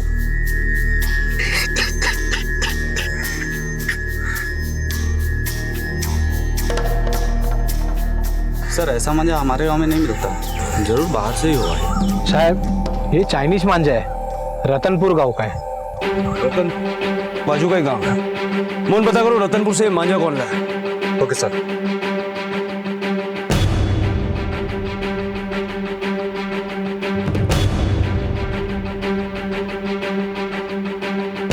ये मांझा तुम्हारी दुकान का है? ये तो इसी दुकान का मांझा है साहब। ये मांझा बहुत तेज है साहब, इम्पोर्टेड, थोड़ा महंगा है, इसलिए इसके ग्राहक कम ही मिलते हैं साहब। हाल फिलहाल ये मांझा तुम्हारी दुकान से किससे खरीदा था?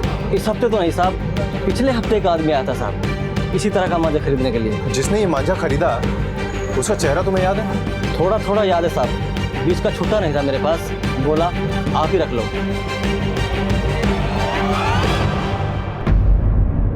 पतंग वाले के हिसाब से यही वो आदमी था जिस मांझे से राघव की जान गई। वो मांझा मोती नहीं खरीदा था। झूठ है ये, मोती ऐसा कर ही नहीं सकता।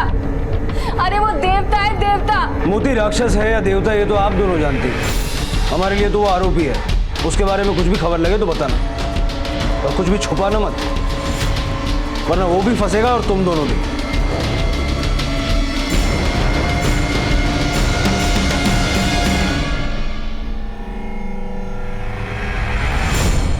मोती अब तक गायब था, लेकिन उसका यूं गायब होना क्या उसकी ही किसी प्लानिंग का कोई हिस्सा था? क्या ये उसकी ही धोखाधड़ी की कोई नई चाल थी, या फिर कोई और दर्दनाक रहस्य छुपा था इसके पीछे? साहब मैं तो पहले से जानता था वही होगा, वही होगा। अभी आपके फोटा में भी वही निकला नहीं। हम ढूंढ रहे हैं मोती को। साहब राघव से भी ठन गई थी उसकी, स्कूल में भी लड़ाई हुई थी उनकी। लड़ाई किस बात पर? ये तो राघव ने बताया नहीं मेरे को, लेकिन उसका एक दोस्त है प्रमोद, उसको मालूम होगा। हाँ सर, लड़ाई हुई थी। क्यों हुई थी लड़ाई? कुसुम की वजह से। कुसुम कौन? धन्या काका की सबसे छोटी बेटी। हम सब एक ही स्कूल में पढ़ते हैं, लेकिन राघव को वो लड़की पसंद नहीं, मीना की वजह से।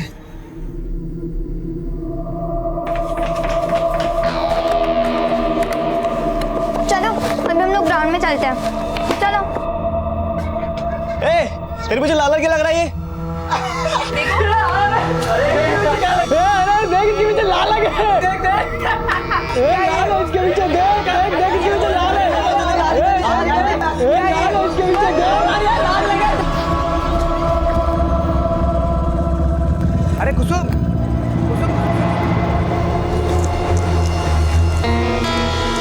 कुसुम क्या हुआ?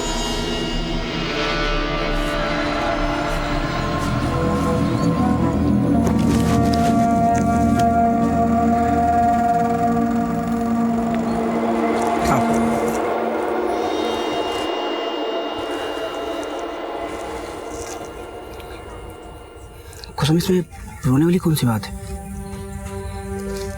ये तो दुनिया की सारी औरतों के साथ होता है। हाँ, ये अलग बात है कि अब तुम लड़की से औरत बन गई हो। पर ये तो और भी खूबसूरत बात है ना।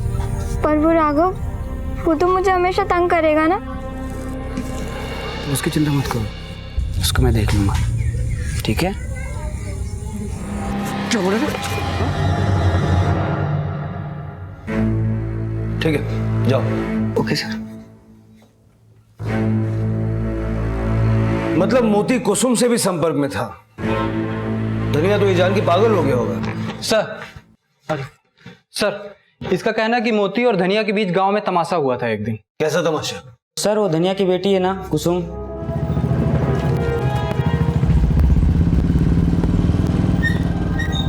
अरे ससुर जी,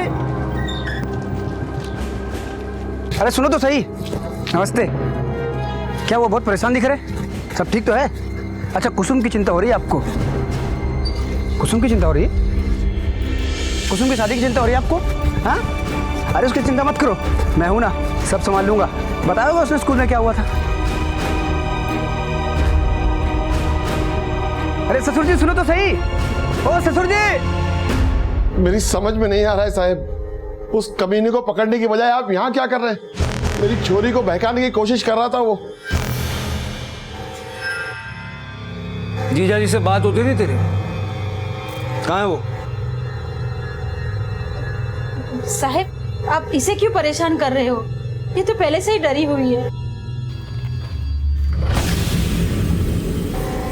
हाथ दिखा, हाथ दिखा।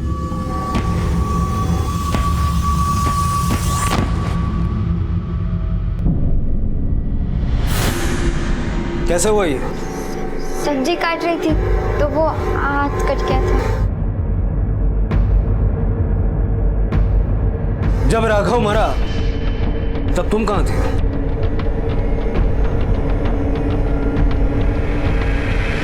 मोहन सर, घर की तलाशी लो। Okay sir.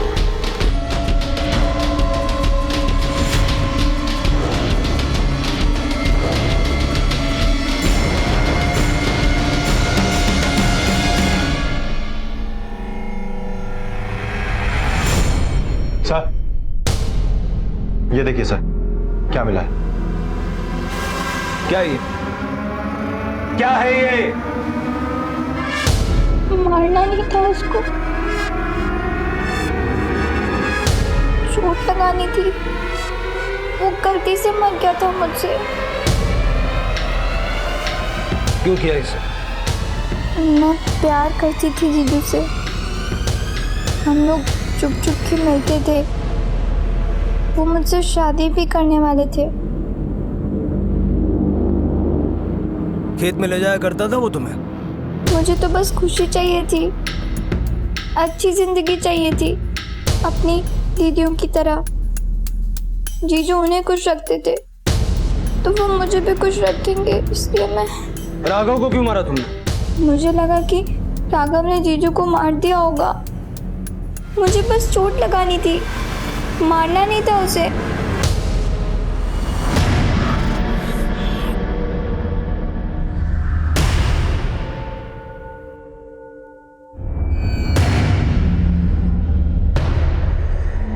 मारना नहीं था उसे, वो गलती से मर गया था। कन्नी लगाना, पतंग उड़ाना मुझे सब जीजू ने ही सिखाया था। ये मांझा भी मोती ने ला के दिया था। जिस दिन से तेरा जीजू गायब हुआ उससे पहले तेरी मुलाकात हुई थी उससे? सुबह 5:30 से 6:30 तक हम लोग साथ में ही थे। ले चलो।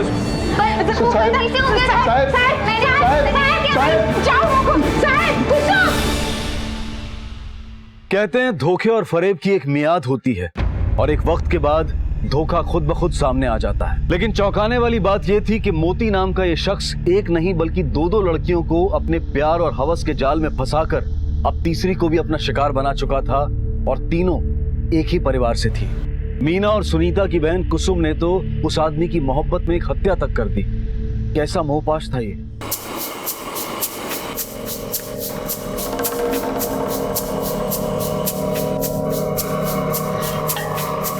चाय केवी लागी साहब? चाय छोड़, ये बता कि तू मोती को जानता है क्या? जानते हैं ना साहब, वो आते हैं हमारे यहाँ पे चाय पीने के लिए। ये बता सकता है कि वो इस समय कहाँ होगा? साहब इसका तो नहीं पता हमको। राघव का केस तो सुलझता हुआ दिखाई दे रहा है, पर ये मोती समझ में नहीं आ रहा है, ये मोती कहाँ है? सर कुसुम के मुताबिक मोती सुबह 6:30 बजे तक खेत पे ही था। उसके बाद जो निकला सो मिला ही नहीं। इसका मतलब कि जो कुछ भी हुआ है वो सुबह 6:30 बजे के बाद हुआ है। सर, मोती का चेला मनोहर गांव वापस आ गया है। साहब मुझे जैसे ही पता लगा ना कि मोती भैया गायब हो गए, मैं एकदम तुरंत भागता हुआ यहाँ आ गया। तेरा ये मोती भाई बड़ा कमीना आदमी है। लेकिन साहब पूरी दुनिया में सिंगल पीस है वो, उनके जैसा दूसरा कोई नहीं।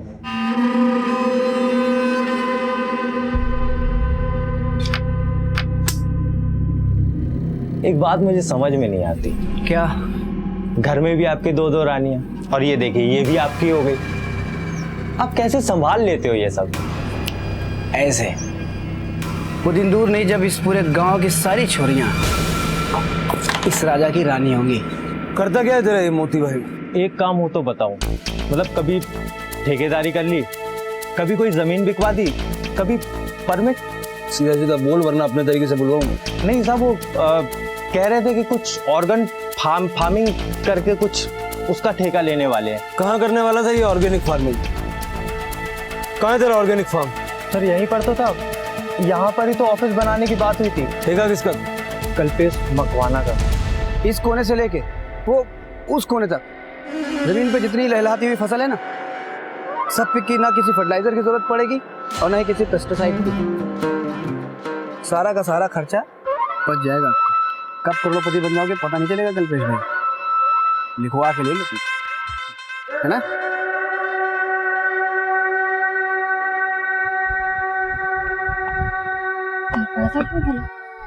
क्या कह रहे हो साहब आप? भला मैं उसकी बीवी को अगवा क्यों करूंगा? मैं तो खुद उस कमीने मोती को ढूंढ रहा हूँ। लाखों का चूना लगा कर गया साहब मुझे ऑर्गेनिक फार्म के नाम पर। ज्यादा होशियार मत बन, पति के बदले बीवी से उगराणी कर लेगा, ये सोचा ना तूने? अरे साहब 35 लाख की भरपाई उसकी दोनों बीवियां मिलकर भी नहीं कर सकेंगी। सर इस कल्पेश मकवाना का घर, गोडाउन, 2 फैक्ट्रियां सब छान मारी, लेकिन सुनीता कहीं नहीं मिली। हो सकता है ये कल्पेश मकवाना सच ही बोल रहा हो। सर, सुनीता को कुछ लोगों ने एक प्राइवेट बस में चढ़ते देखा। जयदीप ट्रेवल्स की बस थी, उसके साथ एक आदमी भी था।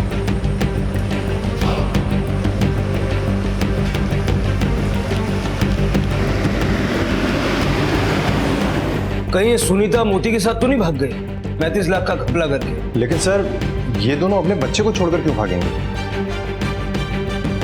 जयदीप ट्रेवल्स में पता करो उस बस के बारे में। Okay sir. धोखा देगी बेन मेरी। मोती के कान भरे उसने, उसके मन में मेरे खिलाफ जहर भरा। लेकिन तुम दोनों में तो बड़ा मेल था। नहीं सर, बिल्कुल भी नहीं।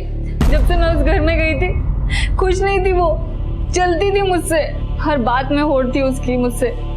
वो अच्छी या मैं, वो सही या मैं, वो सुंदर या मैं। सुनीता, हाँ मेरे बालों में जरा सा खिंचाव लगा देना। क्या जरूरत है? बाल रंग दिए तो लोग कहेंगे जवान मर्द की बुढ़ी बीवी। हाँ तो क्या हुआ?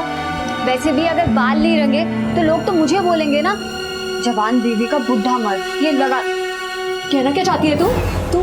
तू मुझे बुढ़ी कह रही है? इसमें कहने का क्या है? जो तू है ना वही बोल रही हूँ। चुप कर। हाँ टीचर, मेरे से चुप करो। अपने सर बुलवाऊंगा जाके मैं।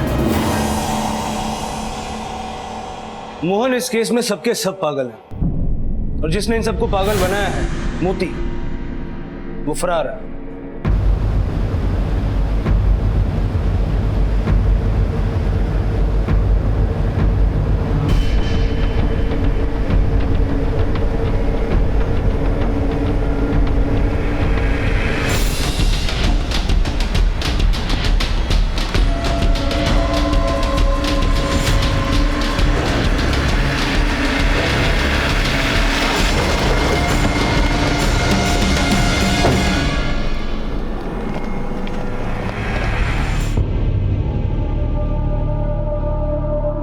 मोती काफी समय से लापता था।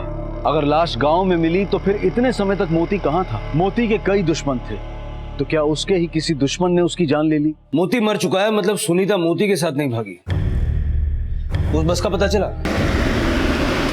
हाँ सर, वो प्राइवेट बस वंसार जाती है। ये मामला मिसिंग पर्सन से मर्डर का हो चुका है।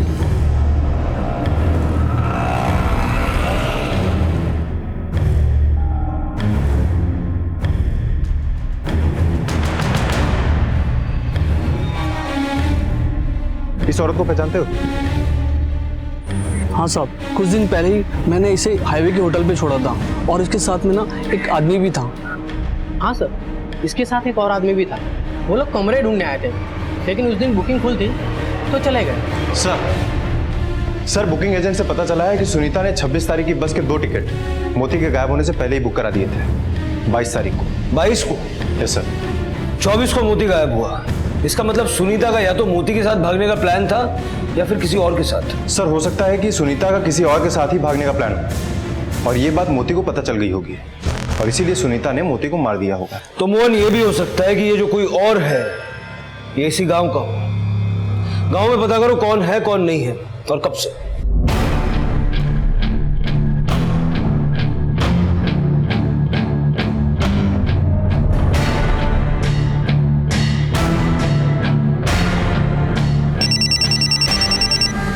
हेलो सर, एक खास बात पता चली। सुनीता जिसके साथ भागी है वो लड़का उसी के गांव का है।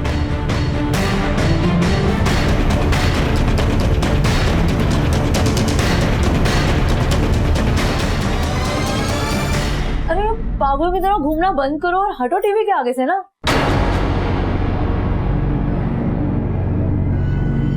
चा केवी लागी साहेब। सुनो, जो हो गया तो हो गया। अब ये सोचो कि आगे क्या करना है। अरे आगे की क्या सोचूं मैं, बल्कि अभी तो मैं ये सोच रहा हूँ अगर पुलिस को हमारे बारे में पता चल गया तो ना जाने क्या होगा। कैसे ढूंढेगी पुलिस हमें? वैसे भी कल सुबह तो हम यहाँ से निकल जाएंगे और तुम्हारे और मेरे बीच में क्या चल रहा है इसकी भनक तो किसी को है ही नहीं ना। सर चाय वाले के सेलफोन लोकेशन से तो कुछ पता नहीं चला, लेकिन अभी अभी उसने कुछ पैसे विड्रॉ किए हैं वंसार के ही एटीएम से। Let's go sir.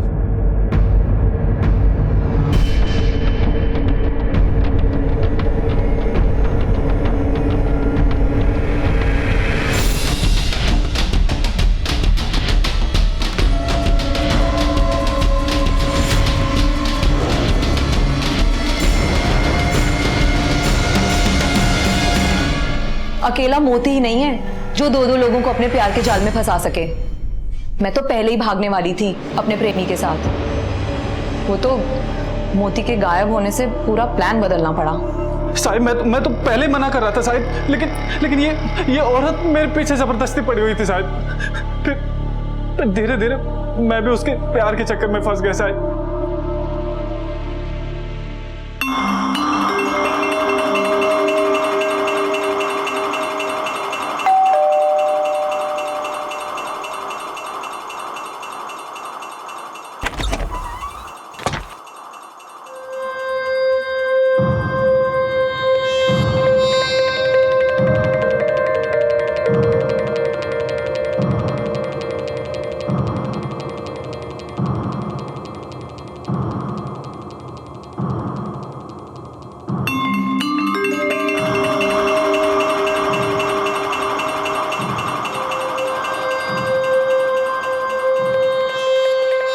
हाँ तो मैं क्या करती? पहले मीना को ले आया। मुझे लगा उसने उसे बुढ़े से बचाया, पर शादी कर ली और मेरा ही घर बर्बाद कर दिया। तीसरी को लाने की तैयारी में था वो भी मेरी सबसे छोटी बहन कुसुम। मैंने सोचा अगर वो खेल खेल सकता है तो मैं क्यों नहीं। इसीलिए चाय वाला क्या बुरा था, कम से कम मेरे काबू में तो रहेगा।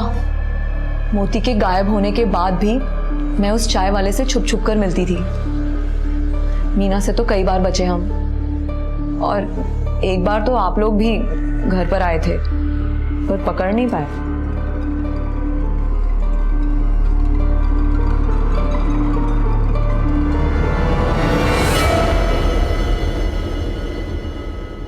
इन दोनों ने मोती को नहीं मारा, इनका तो भागने का प्लान था, वो भी काफी अरसे से। तो फिर मोती को मारा किसने?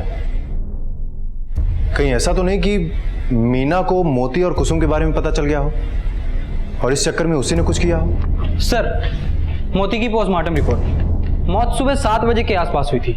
उसके पहले उसकी खूब पिटाई की गई। एक बात और सर, उसकी बॉडी पे जो मिट्टी मिली है वो इसी गांव की नदी की है। सुबह 7 बजे के आसपास उस वक्त तो गांव की औरतें पानी भरने जाती है।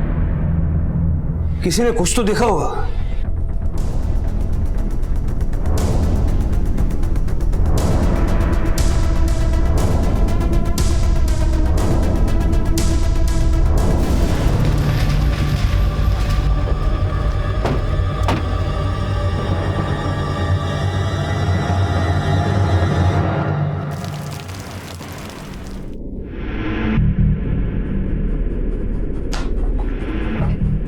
मैं जानता हूं जब मोती की मौत हुई तो तुम सब वहीं थी।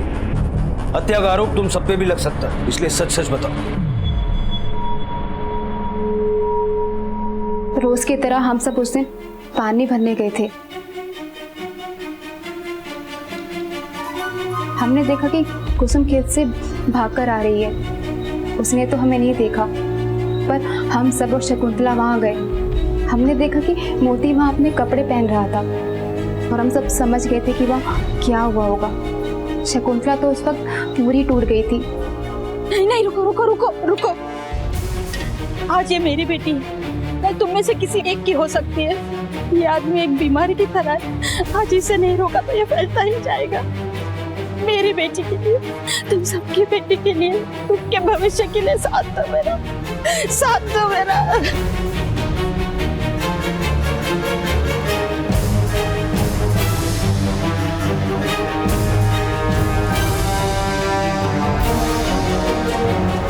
हमने खून साफ करने की कोशिश की और मोती की लाश को उठाकर नदी में फेंक दिया।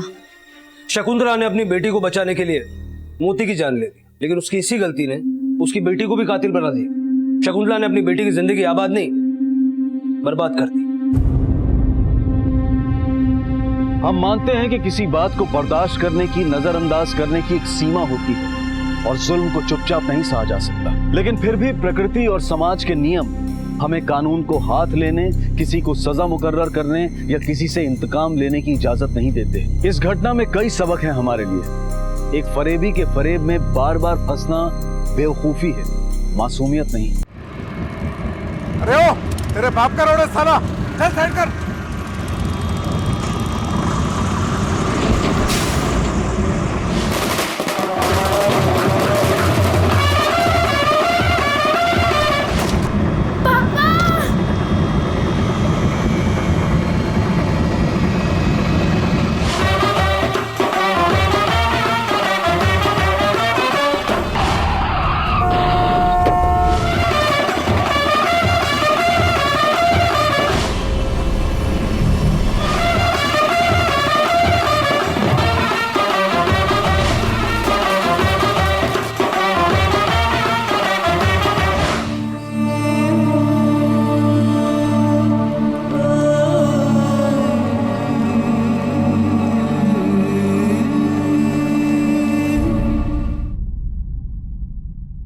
$12,32,05,750। एक स्टडी के मुताबिक ये उन शब्दों की संख्या है जो एक सामान्य इंसान अपनी पूरी जिंदगी में बोलता है, दोस्तों के साथ बातें करने से लेकर अपने सोशल मीडिया पेज को अपडेट करने तक। लेकिन ऐसा करते हुए क्या बोला जाना चाहिए और क्या नहीं, इसका जरा भी ख्याल नहीं रखा जाता।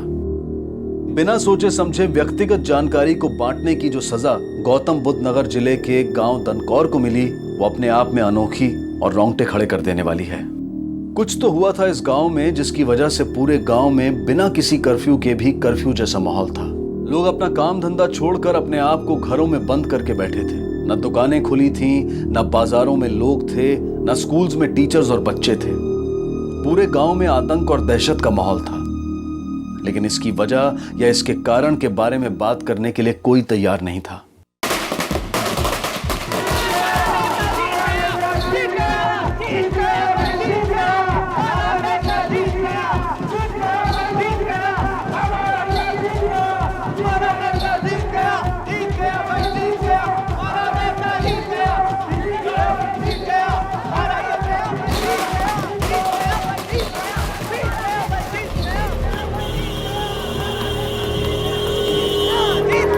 जीत गया।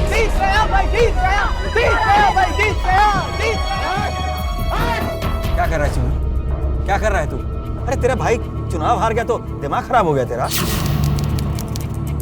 अरे दिमाग तो उन लोगों का खराब हुआ जिन लोगों ने मेरे भाई साहब को वोट नहीं दिया। 26 वोट से हारे ना, 26 लोगों को मारूंगा मैं। अरे चुनो, चुनाव में हार जीत लगी रहती है। फौजी प्रवचन बंद कर, गिनती गिनना शुरू कर। एक एक को गिन के मारूंगा सालों को। हमने भी कोई चूड़ियां नहीं पहन रखी। गांव वालों को अगर कुछ हुआ ना तो छोड़ूंगा नहीं। सरपंच साहब बस आप एक बार बोल दीजिए, इसको तो मैं देखता हूँ। साले तू बोलेगा मेरे को? चल यहाँ से। चल यहाँ से। अरे गिनती मत भूलना। 26।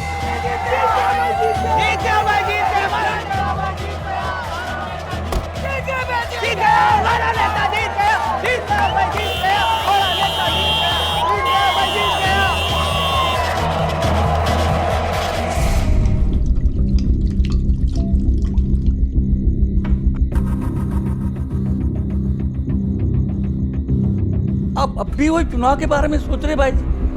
बकैती कर गया वो। हलवा है क्या 26 लोगों को मारना? कुछ नहीं कर सकता वो, हम है ना।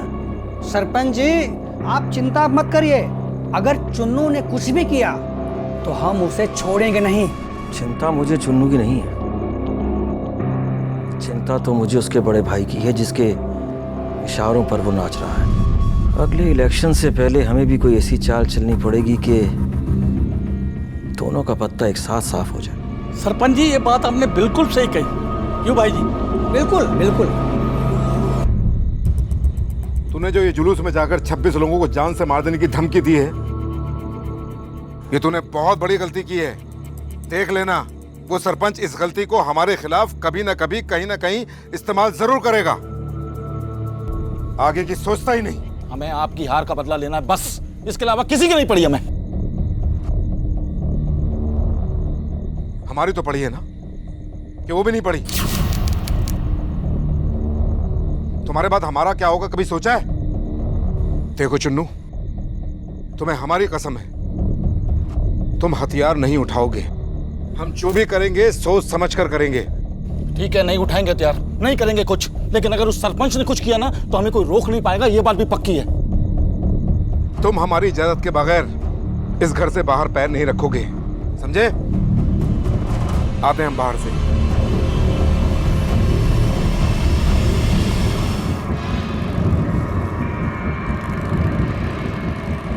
अरे ओ, तेरे बाप का रोड है साला, चल साइड कर साला।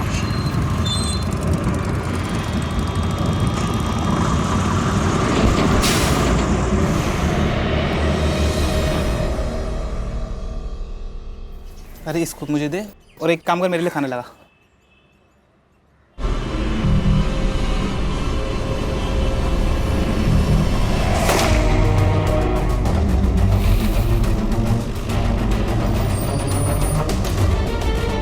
सर, हत्या सुबह हुई। हत्या के दौरान पत्नी घर पे थी, लेकिन वो कुछ बोल नहीं रहे थे सर। प्लीज हटिए, साइड हटिए, पीछे होइए। देखो, तुम्हारे बयान की मदद से ही हम कातिल तक पहुंच सकते हैं। कुछ तो देखा होगा, गोली की आवाज सुनी होगी। साहब हमने कुछ नहीं देखा। कोई तो आवाज सुनी होगी, किसी को देखा होगा। साहब हमने कुछ नहीं देखा।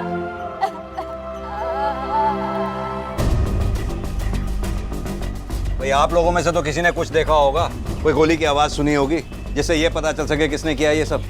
चुन्नू ने मारा है इसे। आप? जी मैं गांव का सरपंच हूँ, और ये लोग उसी के डर से सच नहीं बोल रहे। आप इतने यकीन के साथ कैसे कह सकते हैं कि चुन्नू नहीं मारा इसे? मैं इतने यकीन के साथ इसलिए कह सकता हूँ कि अभी 2 दिन पहले उन लोगों को कहा था कि मैं 26 लोगों को मारूंगा। हाँ देखिए, आज उसने पहली गिनती शुरू भी कर दी। तो सरपंच साहब, आपने तब हमें क्यों नहीं इत्तला दी जब चुन्नू ने सब गाँव वालों को धमकी दी थी?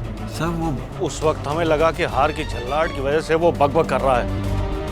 हमें नहीं पता था कि वो जो कह रहा है वो करके भी दिखाएगा। अब अभी का अभी अरेस्ट कीजिए उसे।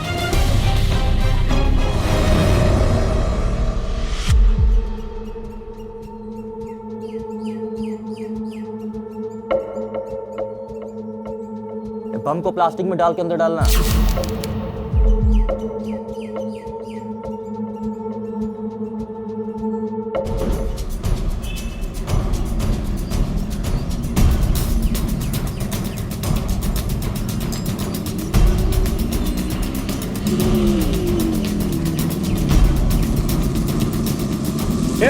गाड़ी रोक।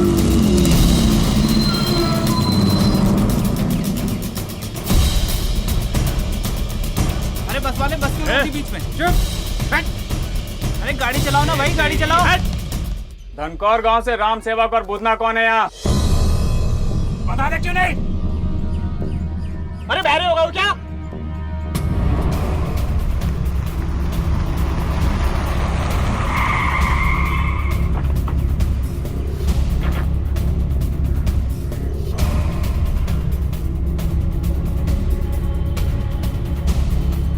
ये चुन्नू का घर यही है? जी सर। कहाँ है चुन्नू? सर वो तो हॉस्पिटल में है। हॉस्पिटल में? कौन से हॉस्पिटल में? अगर वो दोनों नहीं मिले, एक एक को चुन चुन के मार दो। कौन है? ऐसे नहीं मानेंगे ये।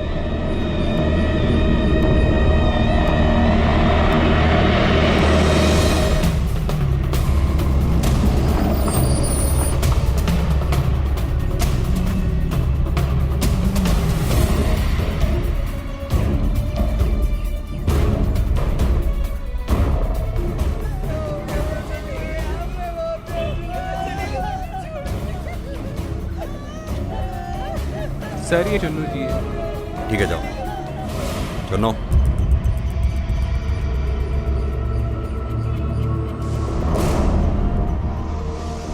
लगता है तुम लोग बताओगे नहीं, हैं?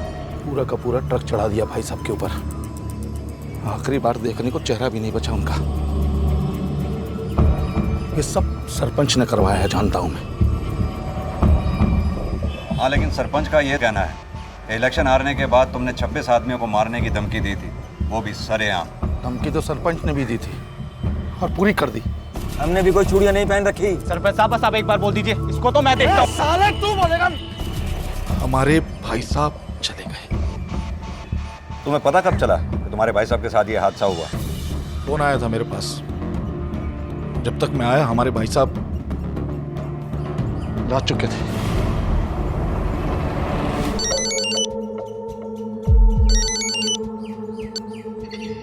हाँ बोल। क्या करना है इनका? उड़ा दे।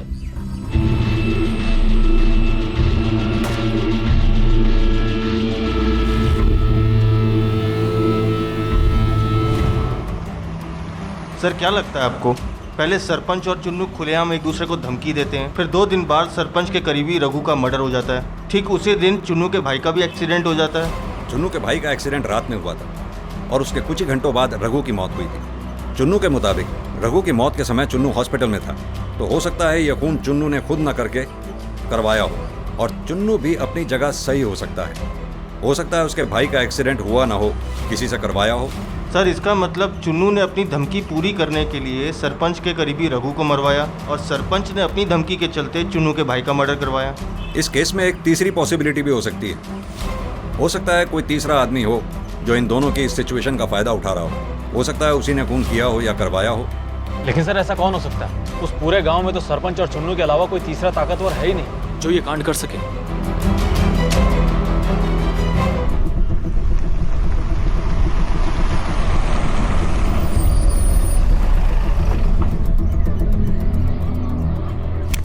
थोड़ा पीछे हटो, थोड़ा पीछे हटिए, थोड़ा पीछे हटिए, थोड़ा साइड में जाइए।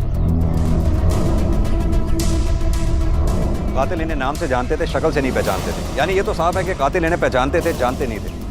पता चला है कि आपने पहचाना था इन्हें। आप कैसे जानती हैं? सब ये लोग हमारे पास के ही गांव के रहने वाले थे। सब मैं उन्हें बताना नहीं चाहती थी, लेकिन कौन से गांव के रहने वाले थे वो? सब धनकौर। कौन था ये शख्स जिसके इशारे पर इन बंदूकधारियों ने बस को बीच रास्ते में रुकवाकर इस घटना को अंजाम दिया था? उस बस में और भी सवारियां मौजूद थी, तो फिर क्यों सिर्फ धनकौर गांव के रहने वाले इन 2 लोगों को ही निशाना बनाया गया था? क्या गांव में फैली दहशत का मारे गए इन 2 लोगों से कोई संबंध था? क्या ये दोनों बंदूकधारी उसकी वजह थे, या फिर दूर अनजान जगह पर बैठा वो शख्स जिसके कहने पर ये कत्ल किए गए थे? इन सभी सवालों का जवाब है हाँ। इन सभी का गांव धनकौर और वहां पर फैली दहशत से सीधा संबंध था। मुझे नहीं पता बेटा कि ये सब क्या चल रहा है, लेकिन लग रहा है कि कुछ ना कुछ बड़ा होने वाला है। मैं आपसे फिर कहता हूँ पापा, आप बात कीजिए पुलिस से प्रोटेक्शन की। नहीं तो मैं बात करता हूँ। नहीं, ऐसे में सबको अकेला छोड़कर जाना हमारा अपनी सलामती के लिए सोचना बहुत गलत होगा। पापा, सही क्या है और गलत क्या है मैं नहीं जानता। मैं बस इतना जानता हूँ कि इस वक्त खतरा पूरे गांव पर मंडरा रहा है। और पापा, इस वक्त आप और चुटकी अकेले हो और मेरी ड्यूटी भी ऐसी जगह लगी है जहाँ से छुट्टी मिलना बहुत मुश्किल है। एक मिनट, अरे बात तो। आप हमारी बिल्कुल फिक्र मत कीजिए भैया, पुलिस अपना काम कर रही है और वो बहुत जल्दी सबूत इकट्ठा कर लेगी। हमें कुछ नहीं होगा, मुझे भरोसा है। अच्छा, मेरी चुटकी इतनी बहादुर हो गई है? क्यों नहीं होंगी, आखिर फौजी की फैमिली से हूँ। अच्छा सुन, तू ना अपना और पापा का ख्याल रखियो और कुछ भी जरूरत हो ना तो तुरंत मुझे फोन करियो, ठीक है? जी, बाय।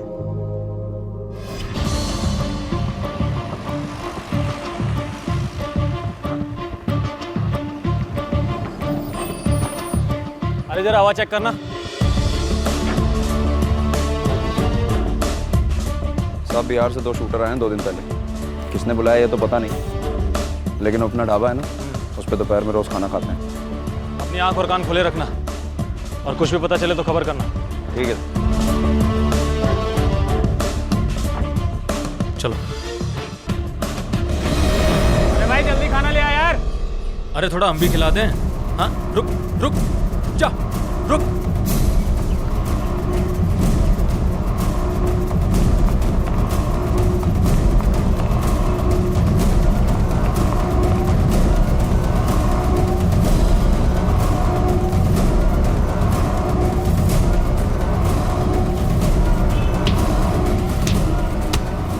बोल, वो तेरा दूसरा दोस्त का है? हाँ बोल, बुला। चल थाने में चल के बताना। पहचानिए, यही है वो दोनों? अगर वो दोनों नहीं मिले, एक एक को चुन चुन के मारूंगा। अरे बहरे होगा वो क्या? हाँ जी सर, यही दोनों हैं। यही है? यही लोग हैं। आप जा सकते हैं। जी सर। कुछ बोला इन्होंने? नहीं सर। ये ऐसे नहीं बताएंगे, लगाएंगे।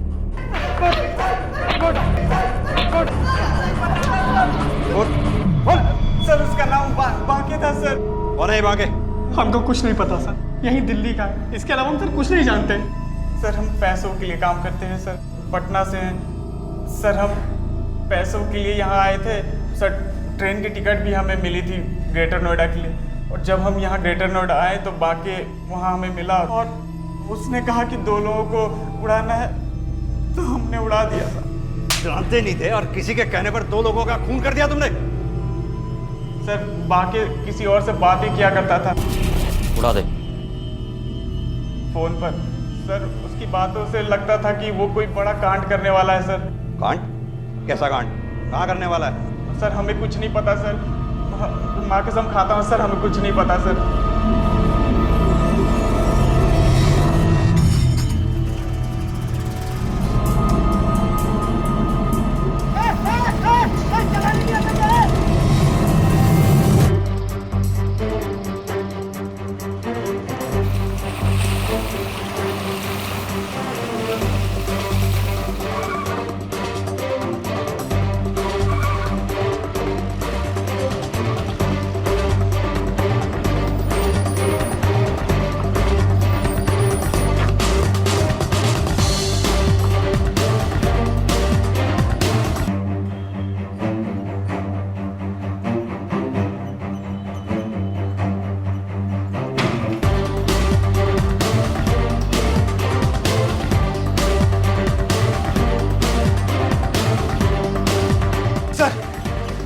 सर यहाँ तो कोई भी नहीं है, लगता है भाग गए। मोबाइल की लोकेशन तो यही थी ना? सर एक काम करो, आसपास किसी से पता करो, हो सकता है किसी ने कोई मूवमेंट देखी हो। सर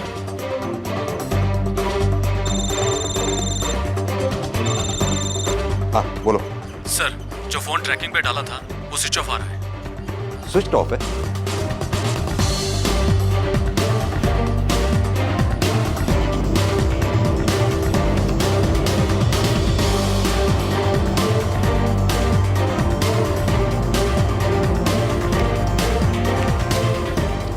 सिम भी नहीं है, इसका मतलब ये टूटा हुआ सिम इसी का।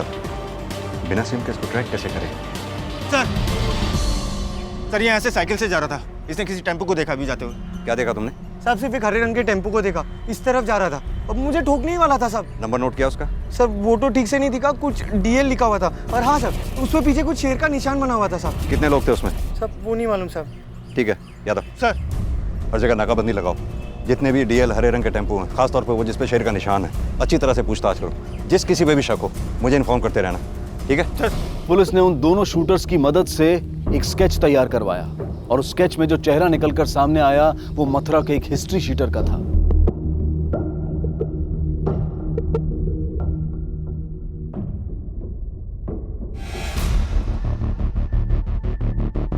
नमस्ते सरपंच जी।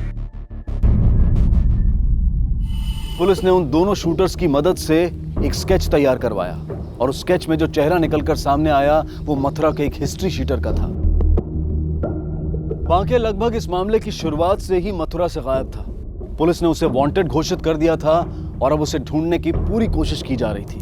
खून तो चुन्नू ने किया, सबको पता है, फिर भी पुलिस उसे नहीं पकड़ती। कहाँ से पकड़ेगी, सब मिले हुए हैं। देखो पुलिस भी बिना सबूत और गवाह के क्या कर लेगी है? अच्छा लो चलो। देखो ये तुम जान लो कि एक दिन चुन्नू को जेल की सलाखों के पीछे जाना ही जाना। अच्छा हो जाए हमने चुन्नू के भाई को वोट नहीं दिया। जो इंसान चुनाव हारने के बाद इतनी गदर काट रहा है, चुनाव जीत जाता जाने क्या करता। ए भैया, सरपंच जी का मकान किधर है? आगे से बाएं। ठीक है, धन्यवाद। ये टेम्पो सरपंच घर क्यों जा रहा है? नहीं सामान शिफ्ट कर रहे हैं क्या? ऐसा नहीं है, वो सरपंच के बेटे की शादी थी ना गांव में, अब वो गांव से नहीं कर रहा है, नोएडा से कर रहा है, तो ये टेम्पो शायद उसके लिए जा रहा होगा, शिफ्ट विफ्ट करने कुछ भी। सर चुन्नू कॉल रिकॉर्ड्स आ चुके हैं, बाकी तो सब कुछ नॉर्मल है, लेकिन एक नंबर पर चुन्नू अधिकतर फोन करता था। किसका नंबर है? सर ये नंबर किसी सीमा के नाम पर रजिस्टर्ड है। सीमा? यस सर, और वेरिफिकेशन के लिए। हेलो, हाँ क्या?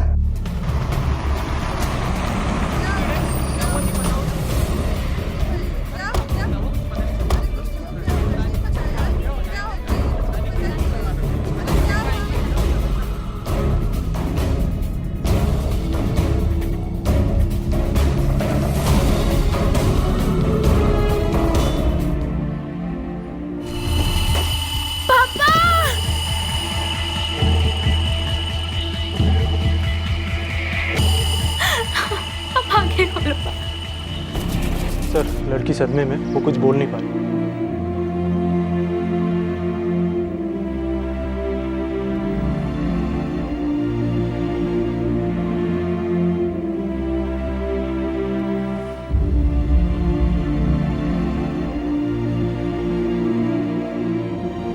बेटा किसने किया ये सब? चुन्नू ने? देखो बेटा, मैं समझ सकता हूं कि तुम्हारी आंखों के सामने इतना बड़ा हादसा हुआ, तुम पर क्या बीत रही होगी, लेकिन इस हादसे को अपनी कमजोरी मत बनाओ, अपनी हिम्मत बनाओ। अपने पापा के बलिदान को बेकार मत जाने दो।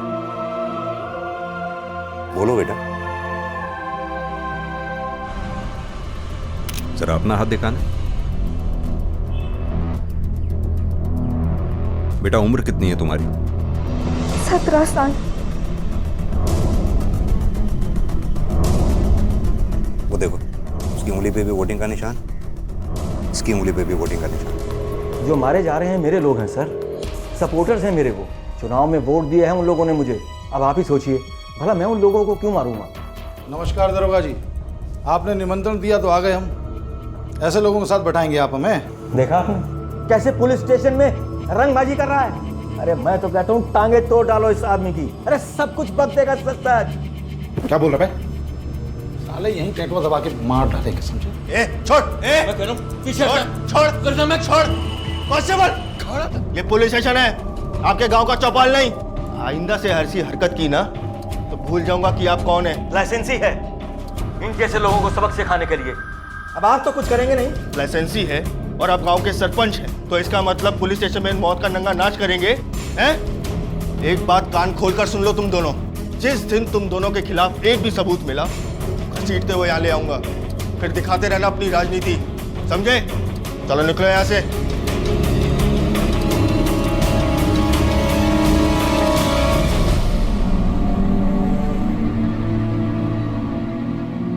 दाता सिंह की बेटी छोटी अपनी आंखों के सामने हुई अपने पिता की हत्या के सदमे से दहशत की हालत में थी।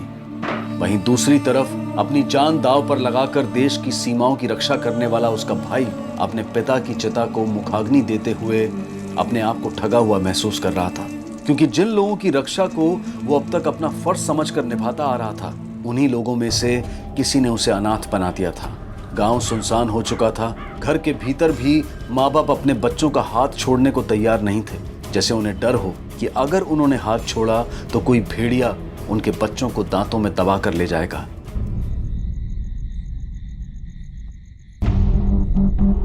सर हमने उस ड्राइवर को पकड़ लिया जिसकी गाड़ी से चुन्नू के बाइक का एक्सीडेंट हुआ था।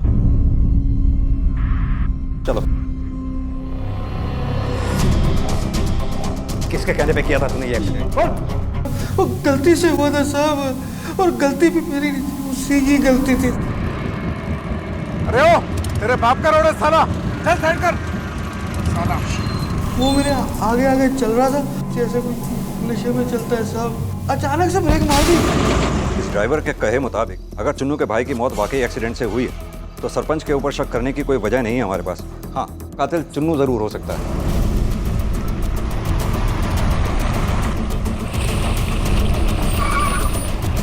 आओ याद है।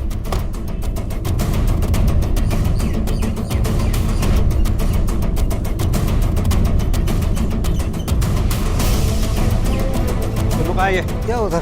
चुन्नू कहाँ है? वो तो यहाँ नहीं है सर। एक इधर जाओ आदमी। बताओ तो सही क्या हुआ साहब? मैं देखो।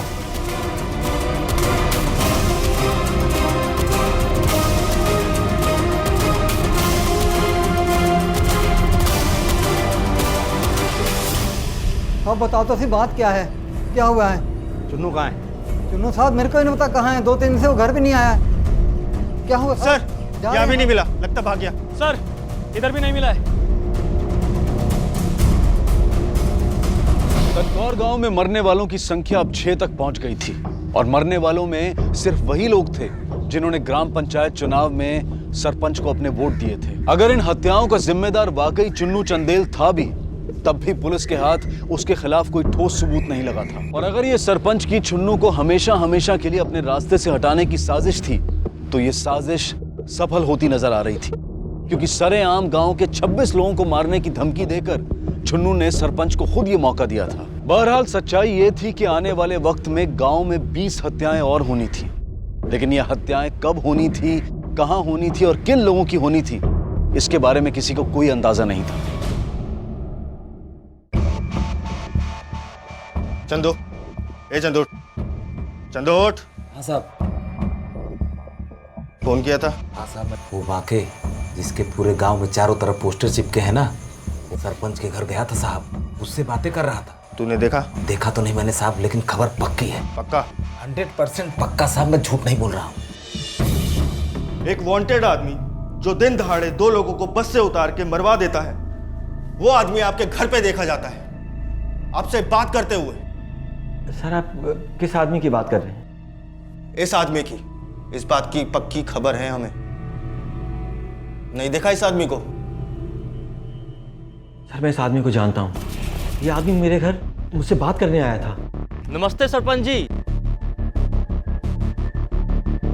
मुझसे जो एक बात मिनट, करी एक जी हमें अपनी बिटिया के वजीफे के लिए फार्म पर आपसे दस्तखत करवाने थे। लाओ ना, मैं कर देता हूँ। कोई बात नहीं, मैं बाद में करवा लूंगा, आप थोड़ा व्यस्त लग रहे हैं। नहीं मैं कर देता हूँ। मैं थोड़ी देर में आ जाता हूँ, आप अपना काम निपटा लीजिए, हम आते हैं थोड़ी देर में। आए हम। जिस आदमी के वांटेड के पोस्टर लगे हैं पूरे गांव में, वो आदमी आपके घर आता है, आपसे मिलता है, लेकिन आपने पुलिस को इन्फॉर्म करना जरूरी नहीं समझा। सर मैं सच कह रहा हूँ, मैं इस आदमी को नहीं जानता, मेरी बात का यकीन कीजिए। मैंने पोस्टर्स में इस आदमी को नहीं पहचाना, मेरा इस आदमी से कोई लेना देना नहीं है, मैं सच कह रहा हूँ आपसे। वो तो वक्त ही बताएगा।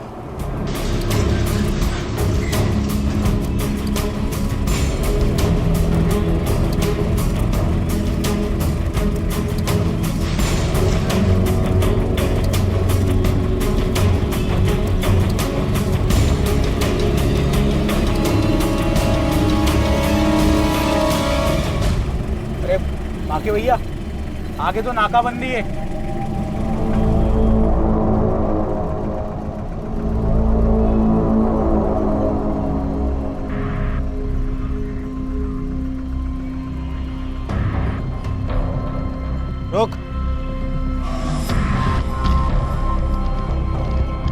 कहाँ से आ रहा है? पल्ले गांव से साहब। पेपर चेक कर इसके।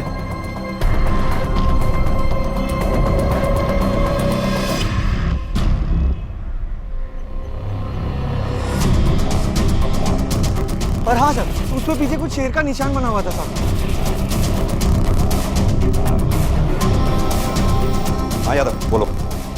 सर वो शेर के निशान वाला टेम्पो मिल गया है। उस टेम्पो को जाने दो। लेकिन सर यादव मैंने बोला ना उसकी तलाशी नहीं लेनी। हमारे लिए उसमें रखे सामान से ज़्यादा ये जानना ज़रूरी है कि ड्राइवर टेम्पो को लेके कहाँ जा रहा है। उसको सेफ डिस्टेंस से फॉलो करो और मुझे सारी अपडेट्स देते रहना। ठीक है सर।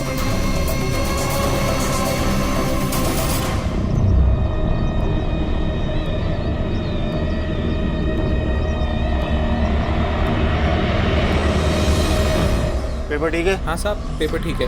गाड़ी में क्या है? जानवरों को चारा है साहब। चल निकल,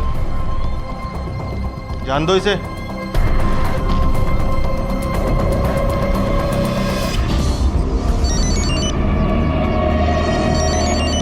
हेलो। हाँ भैया, निकल गया नाके से, निकल गया मैं। चल ठीक है, तू जल्दी से पहुंच। तुझे पता है ना क्या करना है? हाँ पता है क्या करना है। ठीक ठीक, तू पहुंच। हेलो भैया जी, पहले आपने मोबाइल से बचने की बात की, फिर आपने नाकाबंदी से। अरे जहाँ जहाँ आपने बोला था ना, वहीं वहीं नाकाबंदी थी और हम वहाँ से बच के निकल गए हैं। अरे इसीलिए तो हम आप पर फिदा हैं। अरे आप उड़ती चिड़िया के पर तो क्या, उसके पेट में पड़े दाने भी गिन लेते हैं। हाँ भैया जी, हाँ पहुँच रहे हैं हम। जी जी जी।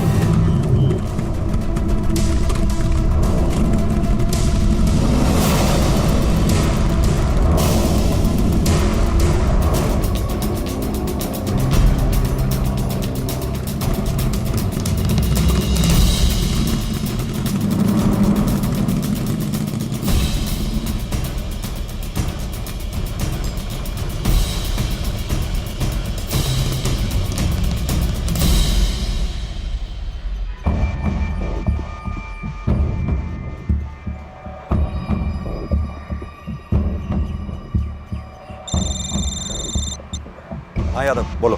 सर दादरी गांव में एक मकान के पास आके उसने टेम्पो रोका अपना। एक काम करो, घर पर नज़र बनाए रखो। मैं बैकअप फोर्स लेकर आ रहा हूँ, ध्यान रखना। Okay sir.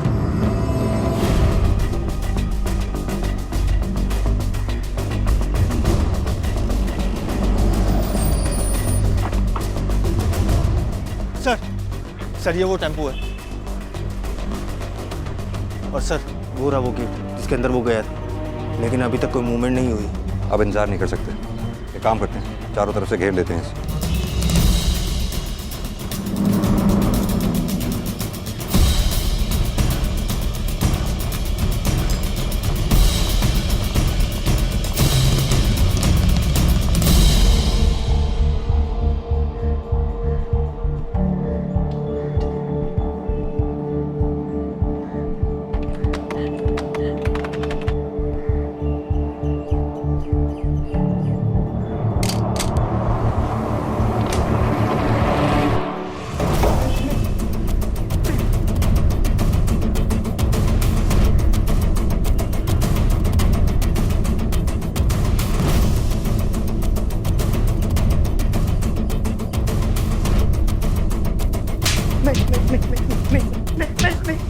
नहीं साहब, नहीं। क्या कर रहा है? क्या प्लान है तेरा? मुझे कुछ नहीं पता साहब, मुझे कुछ नहीं पता। दाता सिंह की बेटी छोटी ने बांके का चेहरा पूरे गांव में लगे पोस्टर से पहचान लिया और पुलिस के समझाने और हिम्मत दिलाने के बाद उसके खिलाफ बयान देने को राजी हो गई।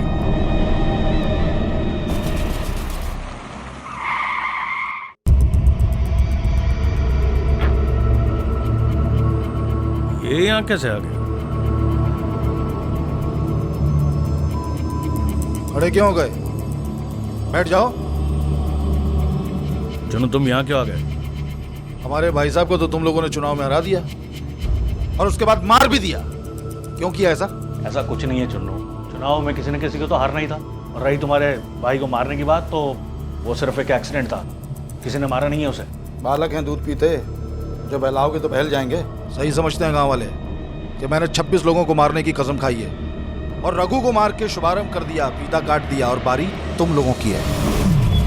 ऑटोमेटिक है, दोस्त ने दिलाई है। टेस्ट करना है। भाग। क्या?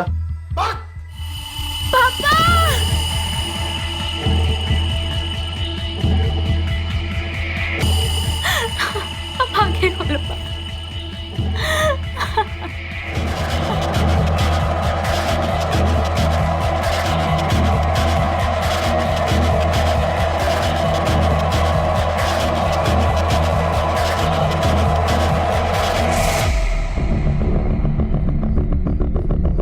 बच गई।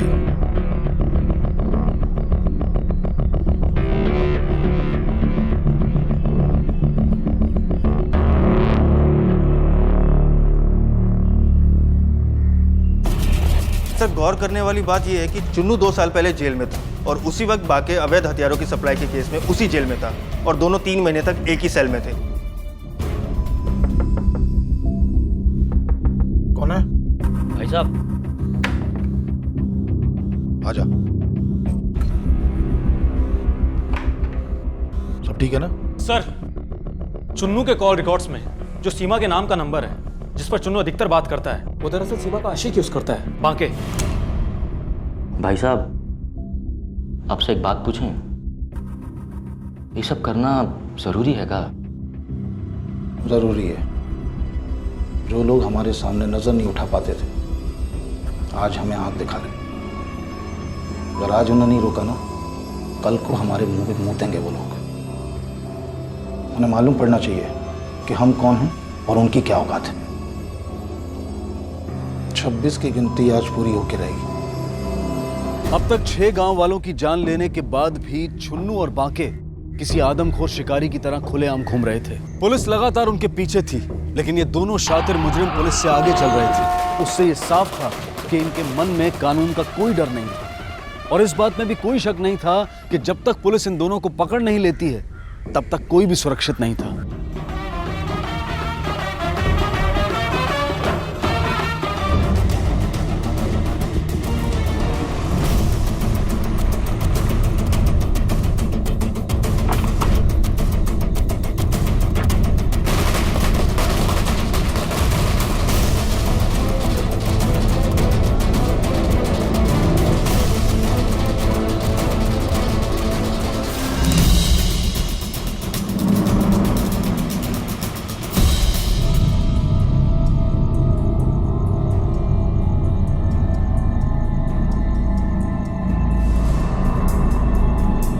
हाँ बोल। हाँ भैया जी, हाँ भैया, ऊपर सब क्लियर है। टेम्पो आया क्या? टेम्पो भैया जी लगता है 12 आ गई है। अच्छा, संभाल ऊपर, देखता हूँ मैं।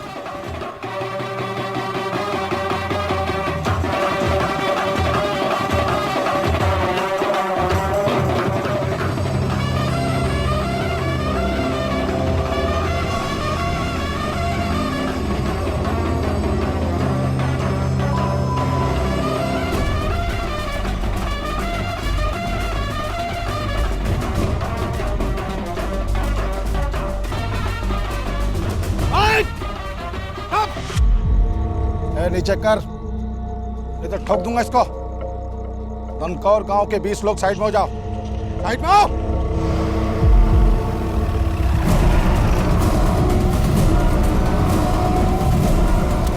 इंस्पेक्टर, रुक जाने तो ठोक दूंगा इसको। चुन्नू, हथियार फेंक दे अपने। तुझे पता है तू यहाँ से बचकर नहीं जा सकता।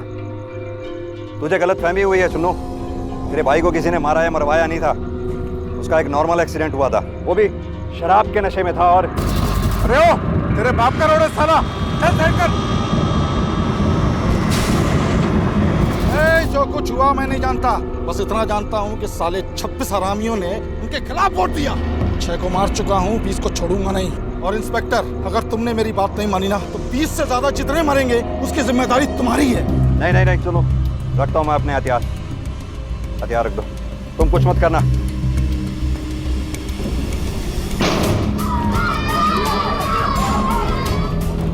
Pandey, don't shoot, don't shoot, don't shoot. किसी को भी गोली लग सकती है। नहीं नहीं नहीं।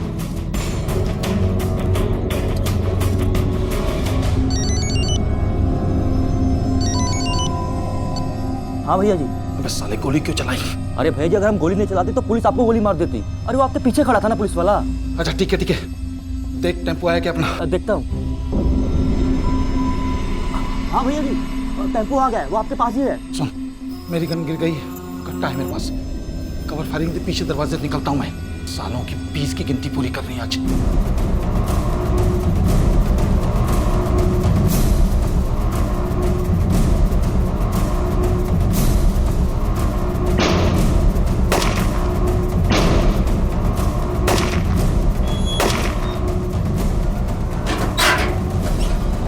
चलो अपने आप को सरेंडर कर दो। यादव, यादव, ठीक तो हो? Call the ambulance immediately. उस गोलीबारी में छुन्नू चंदेल को मार गिराया गया और बांके और उसके गैंग के दूसरे साथियों को हिरासत में ले लिया गया। आखिरकार दनकौर गांव और उसमें रहने वाले लोगों को उनके आतंक से आजादी मिली। इस साल हम अपनी स्वतंत्रता की 70वीं सालगिरह मना रहे हैं, लेकिन बड़े अफसोस की बात है कि आजादी मिलने के इतने सालों के बाद भी हमें अभी तक पूरी तरह से आजादी नहीं मिली है, यानी कि पूर्ण स्वराज नहीं मिला है। अगर हम वाकई जुर्म की बेड़ियों से आजाद होना चाहते हैं तो हम सबको एकजुट होकर उसी तरह से जुर्म के खिलाफ लड़ाई लड़नी होगी जिस तरह से हमने देश की आजादी की लड़ाई लड़ी थी। अब मैं अनूप सोनी आपसे विदा लेता हूं। फिर मुलाकात होगी अगले एपिसोड में एक और चौंका देने वाले केस के साथ। तब तक अपना और अपने परिवार का ख्याल रखें और देखते रहें क्राइम पेट्रोल डायल 100। सबक एक को सीख हम सबको। जय हिंद। क्राइम पेट्रोल्स के और भी दिलचस्प कहानी देखने के लिए हमारे चैनल को सब्सक्राइब करें और बेल आइकॉन दबाना न भूलें।